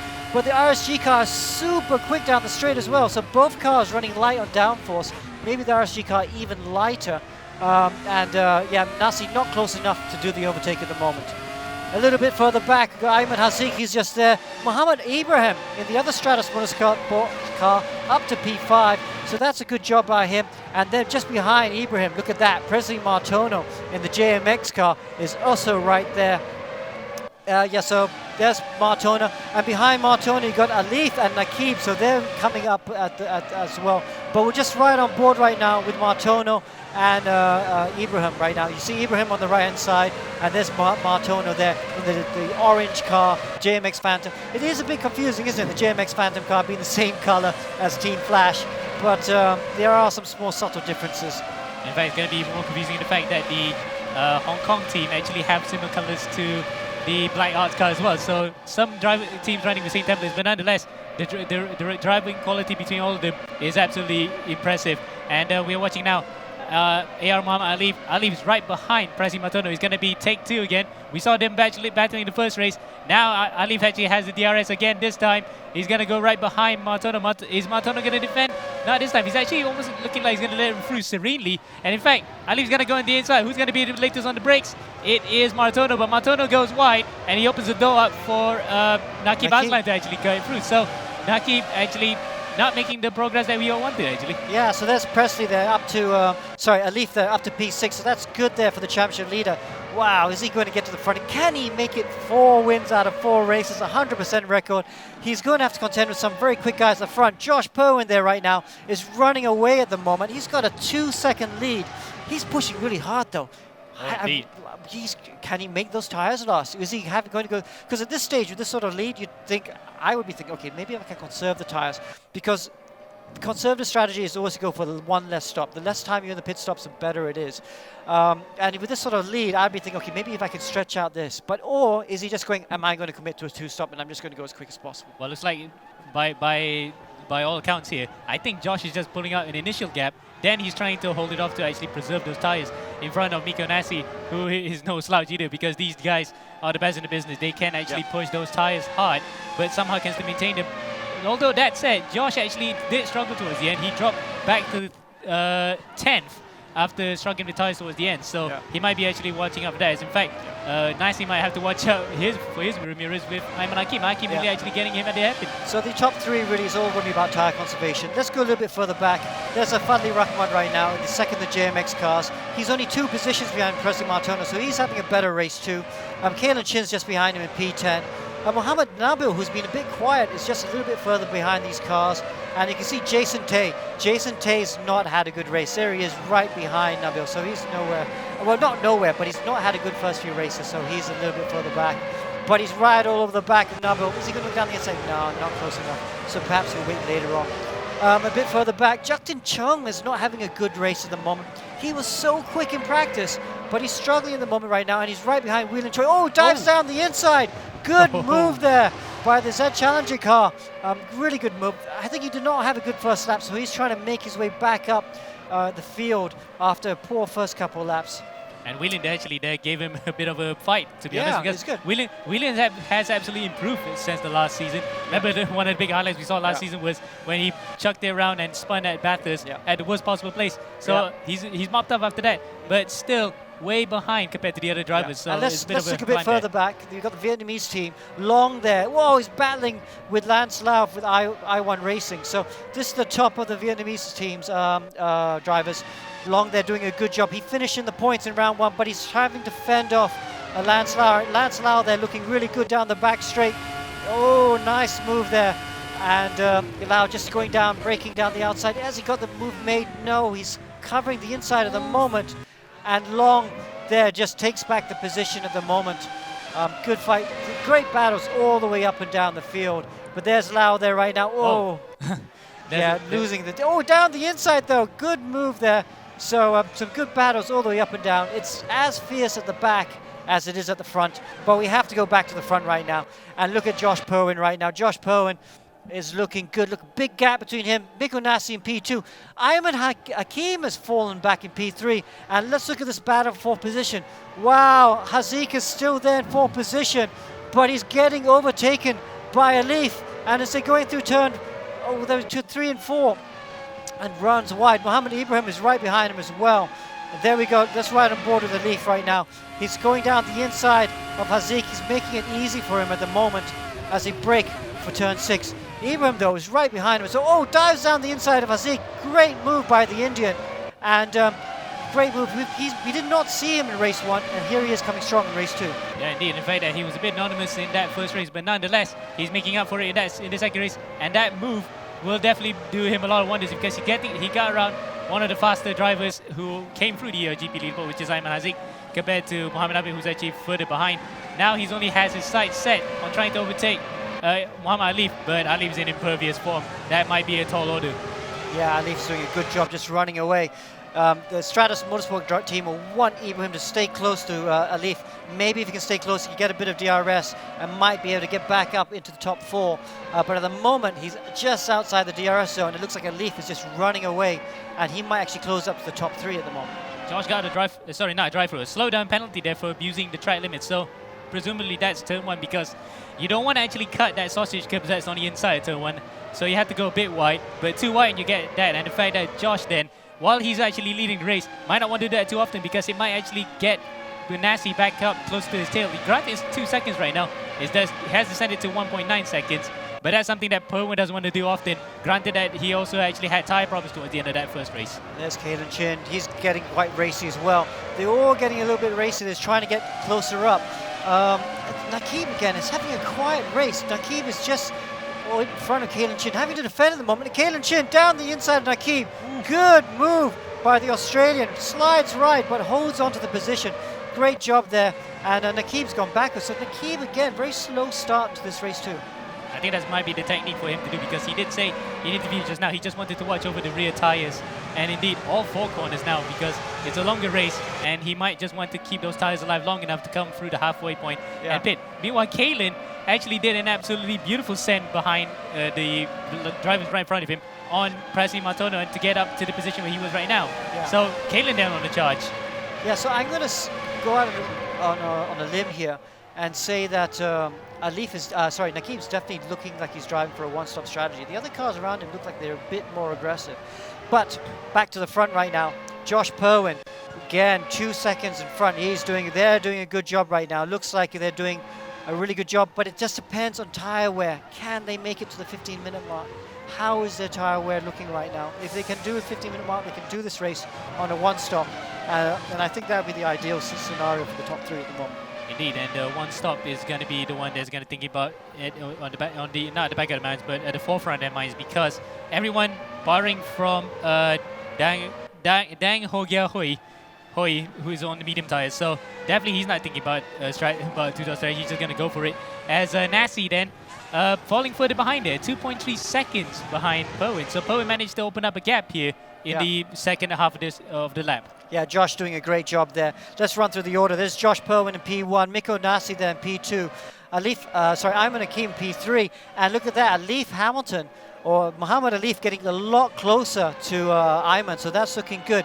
Muhammad Ibrahim there, P5, doing a good job there at the moment, holding off Ayman Hazik and Kaelin Chin. And of course, Nakib Aslan in P8 with Presi Martono and Jason Tay rounding out the top 10. And that back marker, that Vietnam car really got in the way of everybody there. Nakib actually went a bit wide, and that might open up the room for Kaelin to come back at him. In fact, Kaelin actually got overtaken by Nakib there, so Nakib out of our cameras has actually gotten that position back, but Kaelin's fighting here through the parabolica. He's got the DRS, he's going to go around the outside. Nope, he's not going to make it this time unless he breaks ultra deep and goes for the switchback like he tried on Alif. Just couldn't this time, so Nakib manages to hold on to 7, but that back marker, who I think is actually, it was Hui, so Hui actually just got in the way of them for the leaders again. That nearly caused a big accident. Yeah. So this is a really good battle going on between Nakib and Chin. They're just moving back and forward. But for Nakib, you know, he'd be thinking about trying to get to the front. Both of them are trying to get to the front, not showing the pace that they need. And there it is, Hui with a drive-through penalty for speeding the pit lane. I think he had just come out of the pit box to change tires. So just showing a little bit of inexperience there. He'll have to serve that. At the front, though, Ayman Hakim is starting to close the gap onto Mikko Nasi. Yep, and Nasi then will now be looking into his mirrors, and conversely, Hakim also has to look behind because it's actually Alif now closing up to him. So the top two then, the final positions on the rostrum then are going to change here if they're going to engage in battle. All the while, Josh Powen will be laughing all the way to the bank here. He's got a 2.8 second pocket in front of him. Now, 2.8 second gap behind him. He can actually just about cruise here before the first pit stops. I mean, Josh Powen's doing a great job, you know. That first lap was key. It had the lead. We know he was struggling with tire wear. He couldn't make the tires last in race one, but I think having that lead allowed him to maybe drive a bit softer, look after the tires a bit longer, and that's allowed him to get to the halfway mark, and I'm convinced that he'll be one-stopping, and that really puts him into the frame for the race win. So then, would they go in the hard tires? I think they would, because the medium tires don't seem to last as long as well. Yeah. Soft tires is out of the question, obviously, we can't go for that one. So definitely they're going to go for hards for this race, and Josh Powen then, still looking very pretty at the top. We're looking at Ayman in the inset and on the track right now. He's still closing in on Mikko Nasi. Nasi then will have to engage with him, and this will actually give Josh an opportunity to increase the gap if they engage. Yeah, and of course Ayman will have the DRS zone as well for this next lap. But let's go a little bit further back, because again, look at this, Kaelin Chin and Nakib fighting hard, and Nakib there runs wide. Now Kaelin Chin overtakes the Malaysian. Great move by the Australian. And in fact, actually, oh, look at that, he comes back at him. He actually went wide, and then he dives back onto the inside. Kaelin then probably didn't expect that. And who has the DRS for this one? It's Kaelin. He actually was ahead. He was behind Nakib when they crossed the line. Now he gets the DRS. Is he going to be brave enough to send it one on the inside from the parabolica to the hairpin? Not this time. Nakib late on the brakes. They both had DRS right there. But my favorite driver right now, the guy who I think is doing the best job, has to be Ayman Hazik. In the ERGP leaderboard car, you know, he's got 15 kilo ballast. He just qualified to the ERGP leaderboard, and to be doing this performance with 15 kilos on it is really good job indeed. And he's just running with the top boys at the front. Very, very good job by the Malaysian. Absolutely, and he, of course, you mentioned earlier, he came back from Japan, and the wheel that he's driving right now, well, that's not actually Ayman Hazik, that's Ibrahim. He actually came back from Japan, directly bought himself a direct drive wheel later that night, the night that he came back from Japan. So lucky son of a gun. He actually has a really good wheel to complement his driving right now. And Ibrahim there in front of him is going to dive to the pits. Yes, there he goes. So the first of the front runners to actually dive in. Okay, there we go. Like you said, first of the front runners just under the half-minute away of the race. It's the first pit. We've right on board with Kaelin Chin. Oh, look again, he's all over the back of Nakib. And look at that, this great battle that these guys are going on. So you could get a good exit out of the turn 2. Good, both of them get good exits. They both got DRS right now. But you know, the Stratos Motorsport car is very light on downforce, so very quick down the straights. Yeah, not getting close. He's just backing off there. Yeah, this. Oh, sends it down the inside. Wow, what a move. What a move from Kaelin. They go side by side through the hairpin, and somehow Nakib hangs it around the outside. That's very brave from both of them. Good driving, and that's the standard that we would love to see at this pinnacle of e-racing in Southeast Asia. Whoa. And in fact, Kaelin goes back onto the inside here for the Mercedes-Benz arena. Just can't get it through. And all the while, when they're both battling, oh, I think it's a puncture. Nakib actually has a puncture. Wow. All the guys are running out. Let's go back to the front because Mikko Nasi is right now. He's got a puncher as well. And Mikko Nasi's trying to get to the pit lane. Their cars are going all over the place. Everyone's going all over the place. Josh has got a pit puncher, and Mikko Nasi just about makes it into the pit lane. Oh, as he comes. That was Alif there trying to do a Sebastian Vettel in Shanghai 2016. Very, very late on the brakes. I hope he wasn't speeding in the pit lane because that will get him a penalty as both of them come in there.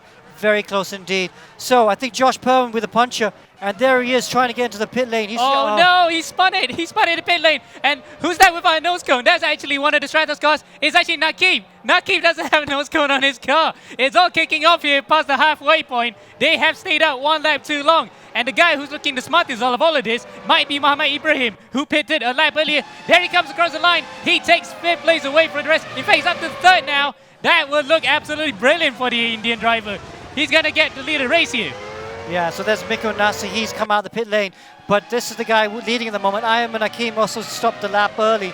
So Ayman's in the lead now. Great job to stop a bit, 1 lap early. Did the undercut and overtook Nasi for the lead. So he's leading at the moment. Nasi there in P2. And this behind him, Muhammad Ibrahim up to P3. So a great job by the Indian. And of course, in 4th position, right behind Ibrahim, is of course Muhammad Ali. Yep. And Kaelin Chin, that's a pity for him. We saw just now he has a drive-through penalty. So that is, I think that was not only just Josh, but actually also for Kaelin. They both actually spun in the pit lane, and he tried to speed through and got a drive-through. That's a disaster for both Australians. Yeah, such a shame there. And Josh there, that's spin he should have pitted a lap early. He'll be kicking himself. Anyway, such a tough decision. These are all last-minute decisions they have to make. Obviously made the wrong decision at that moment. And this guy's looking very pretty. Alif there, up to P4. His championship rivals all spinning out. And Ayman Hakim has a slow down penalty, track limits abuse, so he'll have to watch out for that. But Nasi there, he's really not. Mikko Nasi's in hunting. He's in fighting distance, isn't he? Yes, he is. In fact, he has the DRS this time, around 7/10 the gap as they cross the line. Now through the Parabolica. Will he actually deploy? Of course he does. In fact, he's going to get even closer by the time they come to the hairpin. Will it be close enough to actually just give Ayman a sighter here? Not this time. But he knows full well. Ayman would definitely know full well because he has the gap on the top of the screen, of his screen, to see where Nasi is in relation to him. Not this time. In fact, it's actually increased out to 2nd. Alif actually overtakes Ibrahim for 3rd. So that pit stop where he actually tried to ding on the inside, cut on the way into the pit lane on Nasi, has now worked out. So now he has actually a lot of ground to make up here in the final 12 minutes that remain. Okay, so this is getting very tasty indeed. Alif now up to P3. Wow, so he's going to try and maintain his 100% record. He's really doing it. I mean, he's making all the other drivers quite ordinary at this stage. That's Leona Chin going off into the Sachs curve, almost Sebastian Vettel style. So luckily she kept that going, but the tires will not be happy about that. Yeah, in fact, Ali is making everyone look a bit, well, second rate, to be honest, because he's doing it so pedestrianly. It's just like, it's almost like it's effortless. Look at him. He's actually not turning as much as some of the other drivers where they just floor the steering rate through. As Ali on the other hand, look at that. Smooth inputs, and that's why I think he could actually get away with not having a puncture after the halfway point. Yeah, he's got a great feel for the car. He truly understands how to work the slip angles of those front tires. And we talked about it before. That's why he's always quick on all the different platforms. Anyway, there he is. But let's go to the front there, because Mikko Nasi's right on the back of Ayman Hakim as they come out of turn 6. And the Vietnam car gets out of the way again. I think that is Hoi again. I don't know how many times they've overtaken him this race, but Hoi is sensible this time around. Nasi goes onto the inside! Nasi goes onto the inside of the Mercedes-Benz arena! Does he make the mistake? Yes, he does! And Ayman will probably not be liking that one bit. That was a surprise maneuver. Look at it, look on his face there. He might have not expected that at all. And with that collision, he might actually risk getting a puncture. Now, with that overtaking maneuver done on him, he actually has Alif and Ibrahim right at his tail end. That was not what he would have wanted, but that would definitely what Nico Nassi would have wanted. He's pulled a gap away from the rest of the field. Wow, so he decided to launch that attack. That was ambitious. I thought he was going to wait another lap, use the DRS to try and pull the gap, but he's not pulled that DRS gap. And that little bit of fighting has really played into the hands of Alif and Ibrahim, who've now closed down that gap. It's going to be a 4-way fight for the lead. Wow, wait, and it might not be a 4-way fight after that, because if Nassi manages to pull away from the DRS range, which he does actually do this time, it's just about over a second through the line, across the line. And now we're on board with Ibrahim. He has the DRS. He was under second behind Alif. Ayman will be nervously looking over his shoulder now, as there's a bit of a dink there from Alif. He's trying to look at the inside, but it's not close enough. But the top 4 here, the tail end of the rostrum, are looking very close. Yeah, so I think Ayman just trying to put a bit of pressure, showing down the inside of, Alif trying to put a bit of pressure on Ayman. But Ayman's not falling for it at the moment, and he's looking very comfortable indeed. Not very comfortable, shall I say. I mean, he had that last lap. But it's all about Nico Nassi at the moment. If he could just pull a little bit further away through these last few corners, he will break the DRS toe. Yep, and well, look at that, the amount of steering input we are seeing there. That's a very good comparison that we mentioned earlier. Ayman then, with a lot of input, and, well, not that time, because through the sector, you really had to be committed through there. He's so smooth at that time, but throughout the way through that last section, Alif was actually just as smooth, if not even smoother. That's why he could actually maintain the tire life, and he prevented himself from getting punches like what befell to Josh Powen and the rest of the field at the front at that time. Yeah, let's go a bit further back. In 5th position, Jason Tay's moved up. So, wow, Jason Tay's did a good job to get up to the top 5. Ayman Hazig's just behind him. Mika Hakimi, they're up to P7. Good job by the RSG driver. Mohamed Nabil, there he is in 8th position, but he's got a big fight with Presley Martono. There's Presley Martono now coming down. Presley will have DRS, and look as he comes out of this corner. He's got the DRS. Is he going to close the gap down to Ayman? Yes, he is. But I think he's a bit far at the moment, isn't he? Yep, and wait, is that MIC? That's actually Nabil. In fact, Presley Martono tries to go to the inside here. Nabil actually is very kind to actually give the space. But in spite of doing that, they can go side by side coming to the Mercedes arena, and Nabil actually has a better run out of the hairpin and holds on to 8th place, only for at least until Martono tries to go around the outside. There he tries to do vice versa to what Nico Nassi did, and he does get the move done through the Mercedes-Benz arena. So that's 8th place from Presley Martono, recovering after that rather disappointing end to the first race. Will he hang on to it through the Mercedes-Benz arena? Just about. And behind them is the Eurasia car. Oh, is that a back marker? Yeah, it's a back marker. That's not actually a bad position. So I thought that Eurasia car was part of that. But either way, Martono then up to 8th, pulling away from Nabil. Yeah, so Martono there finally makes that position. So that's a good job. And then further back, then Kaelin Chin is trying to recover, and he's got Naki behind him as well. Both drivers obviously in that incident just before the first pit stops. And again, they're just separated by a piece of string. They're just always together at the moment today.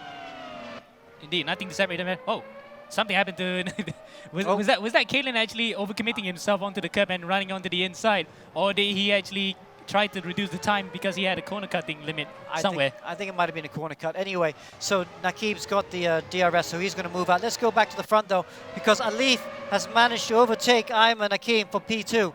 So there's only one driver to stand in the way for Alif to keep his 100% record in the E1 Championship. And that will be another tough competitor, because they're both really, really good drivers in every single game they drive. And both are Singaporeans at the top of their game.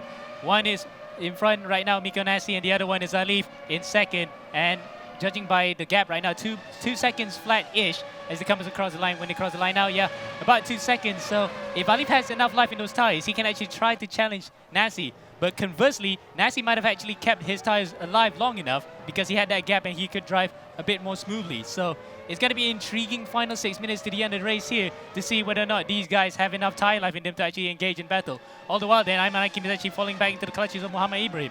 Yeah, Ibrahim there, he's in the DRS zone. So Ayman just struggling a bit of pace again, not able to make those tires last as long perhaps.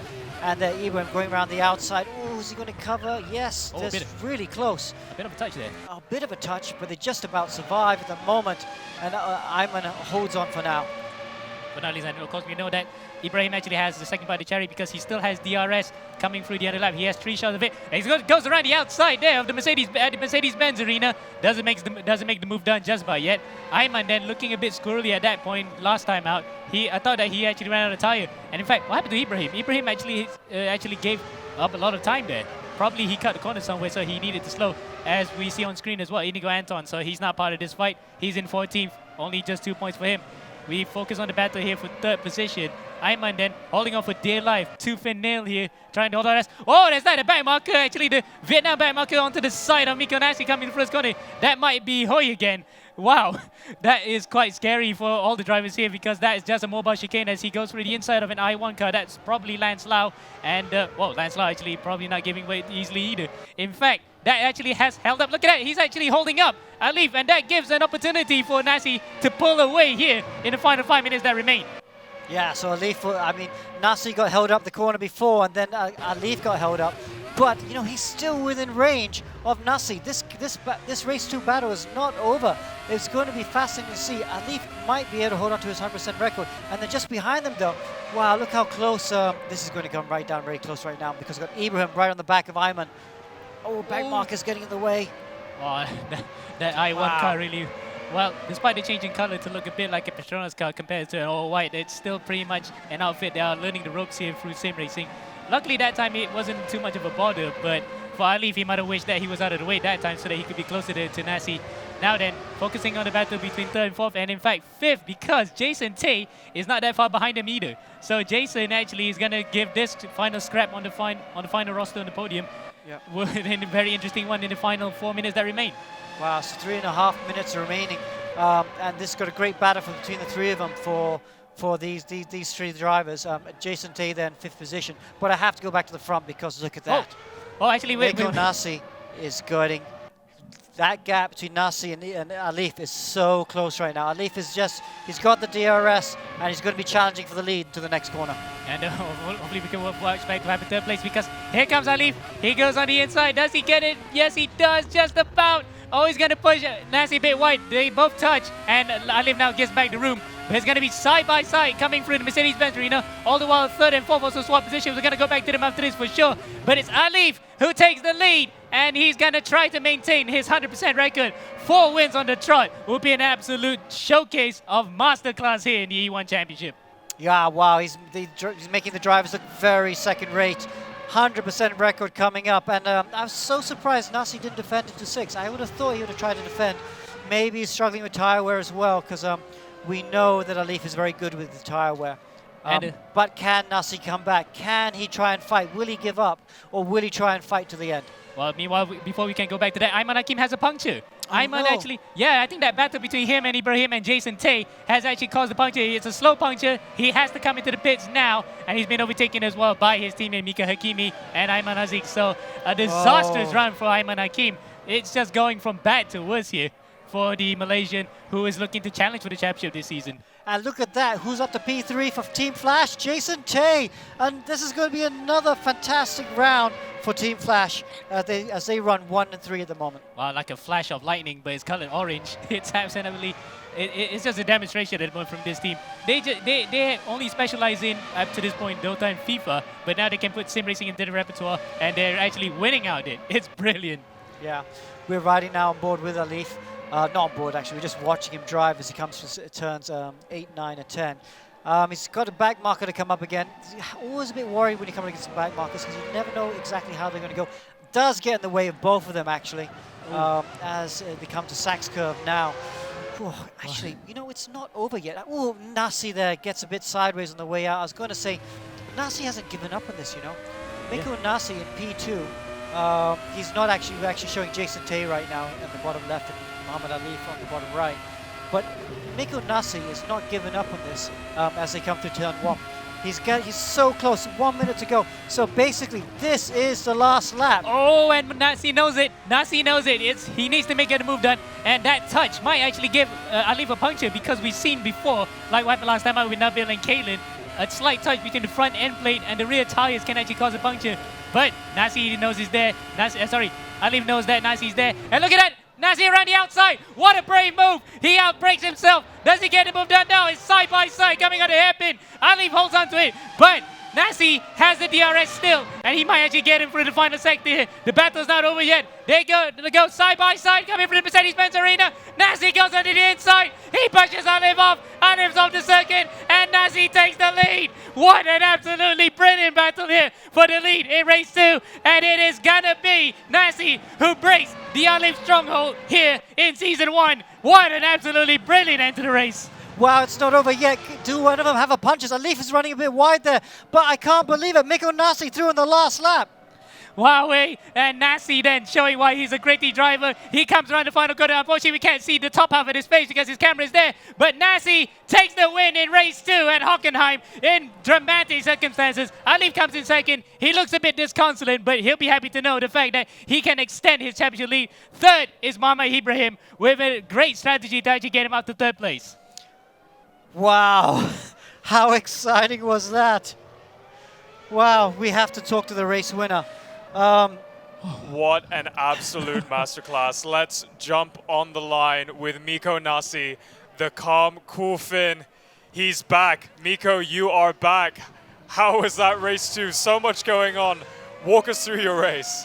Yep, we can see you. Good angle. Oh, you're muted, Mikko. Mikko, great result. How's that? Good, you're good to go. Tell us about your race. Yeah, Mega, I mean, the main thing I practiced before the race would start, because in the first race my start just didn't work at all. So, yeah, got a good start. First stint, it's about saving tires mainly. And unfortunately, at the end of the last stint, I think Josh must have been on 0%, so he was taking it really easily. And then when I overtook him, we came together as well. And then we both punctured, which added a fair bit of drama to the pit entry. But yeah, last lap stuff was mega.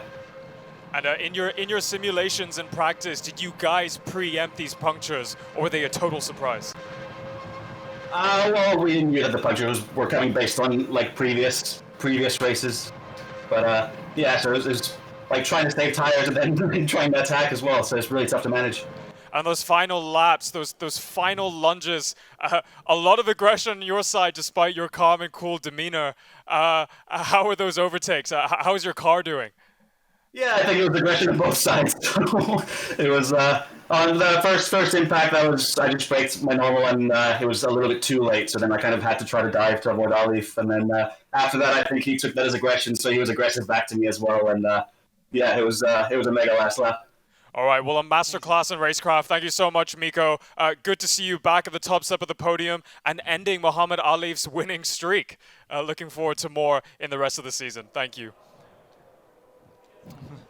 Well, then the interview just lasted longer a bit to view the results, but it's no stating obvious here. Nasi with the win dramatically in the final few corners of the race, ahead of Alif, with Ibrahim with a good third place after a great pit stop. Then is Jason. Mika with a good result for himself in 5th. I'm Aziz, Naki Vazlan. Mohamed Nabil's brother behind him. I'm Naki recovering to 9th and Kaelin Chin 10th. What an absolutely amazing race, Alex. What a great race. I mean, that's so close. I mean, we're so spoiled with such great races we have in E1 Championship. I thought that Mikko was done when Alif first got him because I thought maybe he was struggling with tires, but at the end, I think he was just biding his time, and that's a perfect move in the last lap. I thought he'd actually blown it at turn 2 because when they had the contact, because he dropped back, but he was able to get him out of the hairpin, and a really great move down the inside. There was contact, but I think it was an acceptable amount. Was it enough to actually destabilize Alif that his tires might have actually been shot afterwards and Nasi might have got in at the end because of that? I'm not so sure because I think, I mean, even watching that, after that contact, Alif had a really good exit out that corner despite him being narrow. So I think his tires are actually in pretty good shape, so he could fight. All right then, so that's the end of round 2 for Season 1 of the E1 Championship. We're going to go back to Daniel now in the studio to dissect, to have the analysis after 2 amazing races. That's right, 2 amazing races indeed, and we're going to be spoiled with an extensive highlight reel from race 2. A lot of action coming up, but first, a quick commercial break, and we'll be back soon.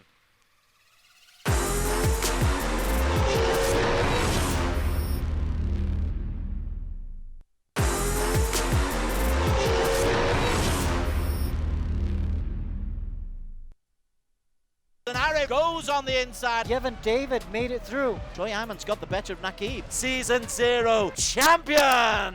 Hi, my name's Nakib Aslan, and I'm E1 Season 0's champion. My name's Yevon David from Sri Lanka. My name is Troy Iman. I'm Arif Azmi. My name's James Russell, and I'm the team manager for both Stratos Motorsports as well as Scuderia Stratos.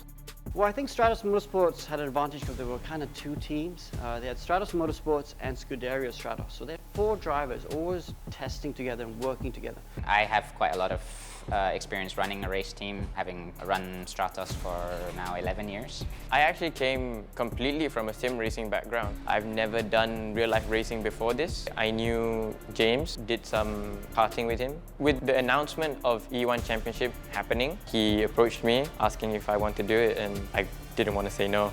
Since I was already participating in the Rotax Max races with Stratos Motorsports, so he just asked me about this E1 Championship. I got approached because I was already part of the Stratos family in kart. I started off with them.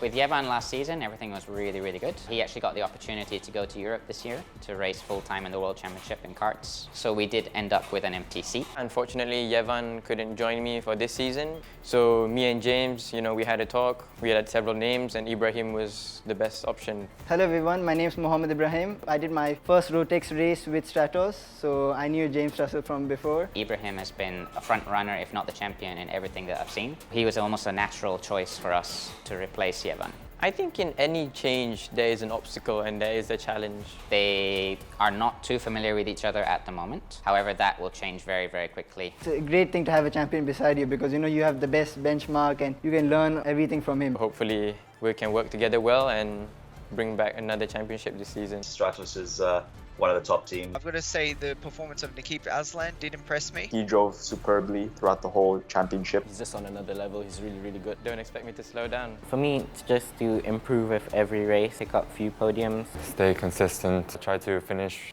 top 5. For Stratos Motorsports, the goal has to be the championship.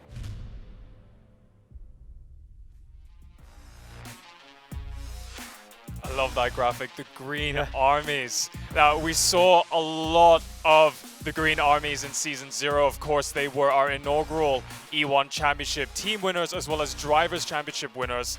But coming into, we've just wrapped up 2 rounds here in Season 1. Alex, what are your collective thoughts about their performance so far? Well, I mean, Team Flash, what a great job. Singapore-based team, and of course, Alif. 3 wins out of 4. Yep, that's right. Very good. You just talk about Stratos, right? They are going to be fuming about this. They're going to be hurt by this.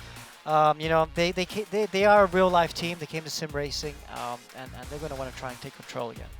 Well, we haven't just seen an upset in the Green Army camp. We've also seen an upset at the first half of Race 2 in the Orange Army camp, and that was with Josh Perwin. So let's speak to Josh Perwin, who had a fantastic start to Race 2. Let's get a little bit more insight from him. Josh, hello there. Hello. Hello. Give us a little bit of insights into how your Race 2 went, because your opening laps were stunning. Well, I knew that we had a really fast car. Our setup was quite good, but I knew that I didn't have the tire saving skills of some of the other drivers behind me. So we were kind of umming and ahhing whether we would try the 1-stop or the 2-stop. But then after I got into the lead of the race and I was pulling a gap, we decided that we would risk it for the 1-stop. And so we had to do an extra lap. So I started the lap, I think, on like 3% tire wear left.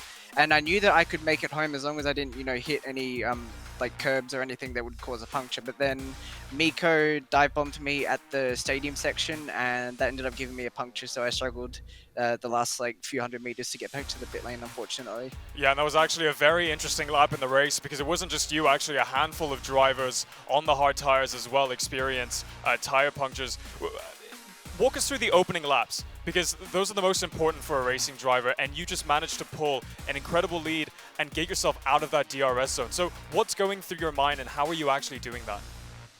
Well, I guess at the time I was quite relaxed because I knew there was still a long way to go. I knew that I just had to keep on. I was pretty consistent as well because in race 1 I was really scruffy through turn 1 a lot, so I kind of ironed that out in the second race. Especially while I was alone out on track, I didn't have any dirty air. It made it a lot easier to drive. At the start, I managed to get ahead of Ayman Akin before turn 1, and then I ended up getting past. I knew that I had to get past Ayman Haziq before the start of the second lap, and then I ended up getting the second gap, so no one had DRS luckily for lap 2. So yeah, I was really happy with the start of my race. It's just the ending wasn't that good. Yeah, well, Josh, we saw you with guest appearances in Season 0. It's been a pleasure seeing you up at the front so far in Season 1. We look forward to seeing what else you get up to in the next races. But thank you very much, and best of luck. We'll see you next week. Thank you.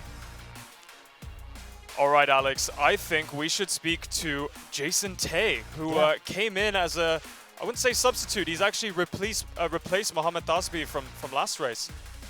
Yeah, so yeah, I mean, Jason, not a bad first race, first round for you in E1. You're quite happy with how it went? Yeah, I'm really happy with it. Like, it was clean. P4 in both races, I can't complain much.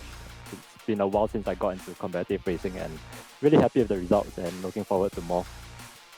I mean, you certainly look quick enough, don't you? I think you could be challenging for podiums and race wins as well. But yeah, I mean, your teammate did a great job as well. So maybe just a little bit more you guys got to find? Yeah, Alif is amazing. Like, as usual, he's Alif lah. So congrats to him. Yeah, but for me, I'm definitely looking for more pace to come from my side. I need to get up to speed to challenge for podiums and maybe even wins. Maybe even have a tussle with Alif. Who knows? Yeah. But yeah, let's see how it You've goes. got a smile on your face, but you must be going through incredible pressure, obviously, with Mohammed Tasbi putting in a podium result in the last round, and your teammate Alif Hamilton, of course, on top in most of the races. What's it like dealing with that pressure, and do you actually feel that pressure? When I'm racing, it's better to not think of it at all. Like, over the years, I've learned that putting pressure on yourself doesn't do you any good in racing, actually. Especially in sim racing, because there's no way you can exert that physical energy out. So, like, if you get nervous, it gets worse and worse throughout the race. You make a lot of mistakes. So it's better to just keep a clear mind and just don't think about it and trust your own abilities.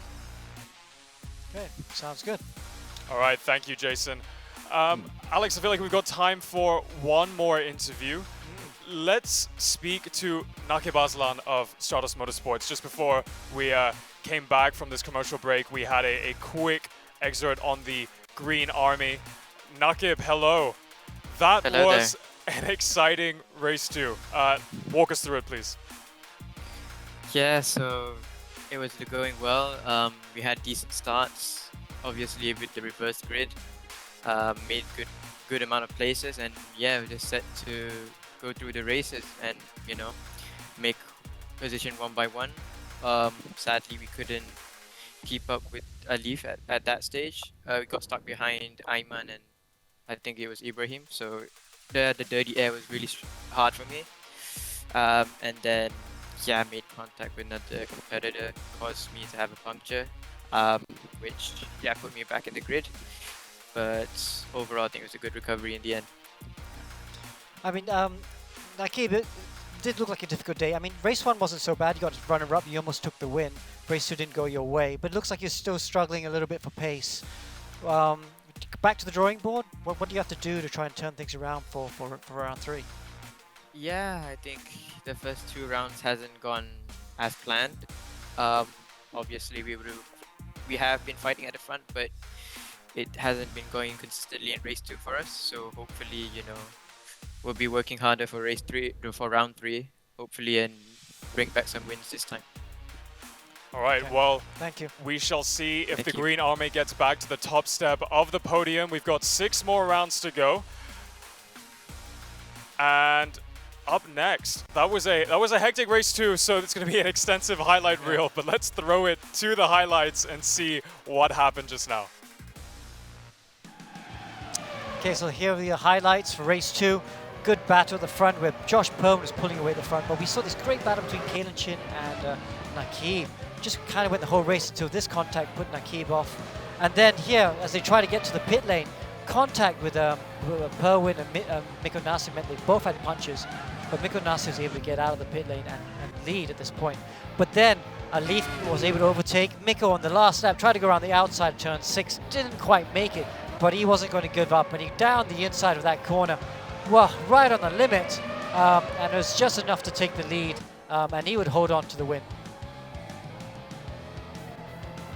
And let's take a look at our top 10 results from race 2 at the Hockenheim ring in Germany. It was Mikko Nassi, the calm, cool, collected Finn, back on the top step of the podium, first time since season 0, just ahead of Muhammad Alif. A lot of barging their way through, a lot of aggressive overtakes, some great racing. This is what we love to see in motorsports. I think this is going to be a fight that we're going to be seeing in all the races moving forward. And Muhammad Ibrahim, the Stratos driver, wrapping up the top 3. Now let's take a look at the overall final results from round 2 here at Hockenheim. It's still Muhammad Alif, Hamilton with 46 points in the lead. Not as big of a gap as he had in round 1, but still a big gap nonetheless. Mikko Nassi in second, Nakib Aslan in third. We've got newcomer Jason Tay just outside the top 5 in 6th. And we have Ayman Haziq of Team ERGP rounding out the top 10. Now, Alex, last week we had a curveball strategy from Mikko. He went on softs, didn't quite work out, ultimately lost him the lead, but things have started to work out a bit more in his favor tonight. Yeah. What do you think he's done differently, and how is he going to apply that to the future races? I think I still feel Safehouse are catching up a bit. You know, they haven't had consistency. The driver changes have changed quite a bit, so it's going to be a bit tricky to see. I think he still needs to find a bit more time. I think he did a great job in race 2, maximize his performance, but Safehouse need to find a bit more, I think. Well, we spoke about the similarities between round 1's track and round 2's track, so Red Bull Ring and Hockenheim, but next week we move from Europe, we go all the way to North America, we go to Watkins Glen, which is actually in New York. Very different track style, right, Alex? Yeah, it is. It's long. There are some long straights on it, but there's long corners as well. So you really need a good balance in the car through these long corners. A bit of an old school track, some elevation changes. And there's a very high speed chicane at the end of the back straight where you have to really commit and really ride the curbs well. A lot of these drivers will not have driven in this track, so they're going to have a very important week of trying to learn it. Look at the elevation changes through here. Great track to drive. And I think it might shake up the order a little bit. Yep, that's definitely an exciting track. I haven't actually experienced it too much. It's a very American track. You get a lot of American racing series like IndyCar going there. So exactly as you said, drivers may not necessarily be too used to it. And I think that's really where we're going to see which of the more talented drivers are going to come out. The ones that haven't had as much practice, really showing who's going to come out on top. So as we wrap up the end of the show, let's take a look at the top 5 of the individual championship standings. And there we have Muhammad Alif Hamilton in first. Yep, and big lead at this stage of the championship. Ibrahim in second, and his Stratos teammate Muhammad Nakib Aslan in P3. Mikko Nassi is a big mover, all the way up to 4th position, so you know, he's can't discount him with the championship. And Kaelin Chin, very fast Kaelin Chin, who I think is turning out to be a bit of a fan favorite in P5. Yep, a very strong top 5 driver lineup. But let's look at the top 5 teams. And it's Team Flash again, pulling in, dare I say, quite a substantial lead in first place ahead of Stratos Motorsports, the defending champions, who are going to want to be catching up their lead. But a long season left to go. Yeah, and Stratos Motorsport, you know, they're not out of this at all. You know, Ibrahim and Aslan are a very strong pairing. RSG just falling off the pace a bit. Well, actually, very close battle for 3rd position between RSG, ERGP, and Safehouse. And that's all we have for tonight, folks. Don't forget, you can catch us live every Wednesday night at 9 p.m. We're broadcasting across many different locations across Asia Pacific. Don't forget to smash the like button as well on Facebook for both the E1 Championship and the EGG Network. My special thanks to Alex here with me and Amo in the commentary box. We will see you next week in Watkins Glen. Stay safe and good night.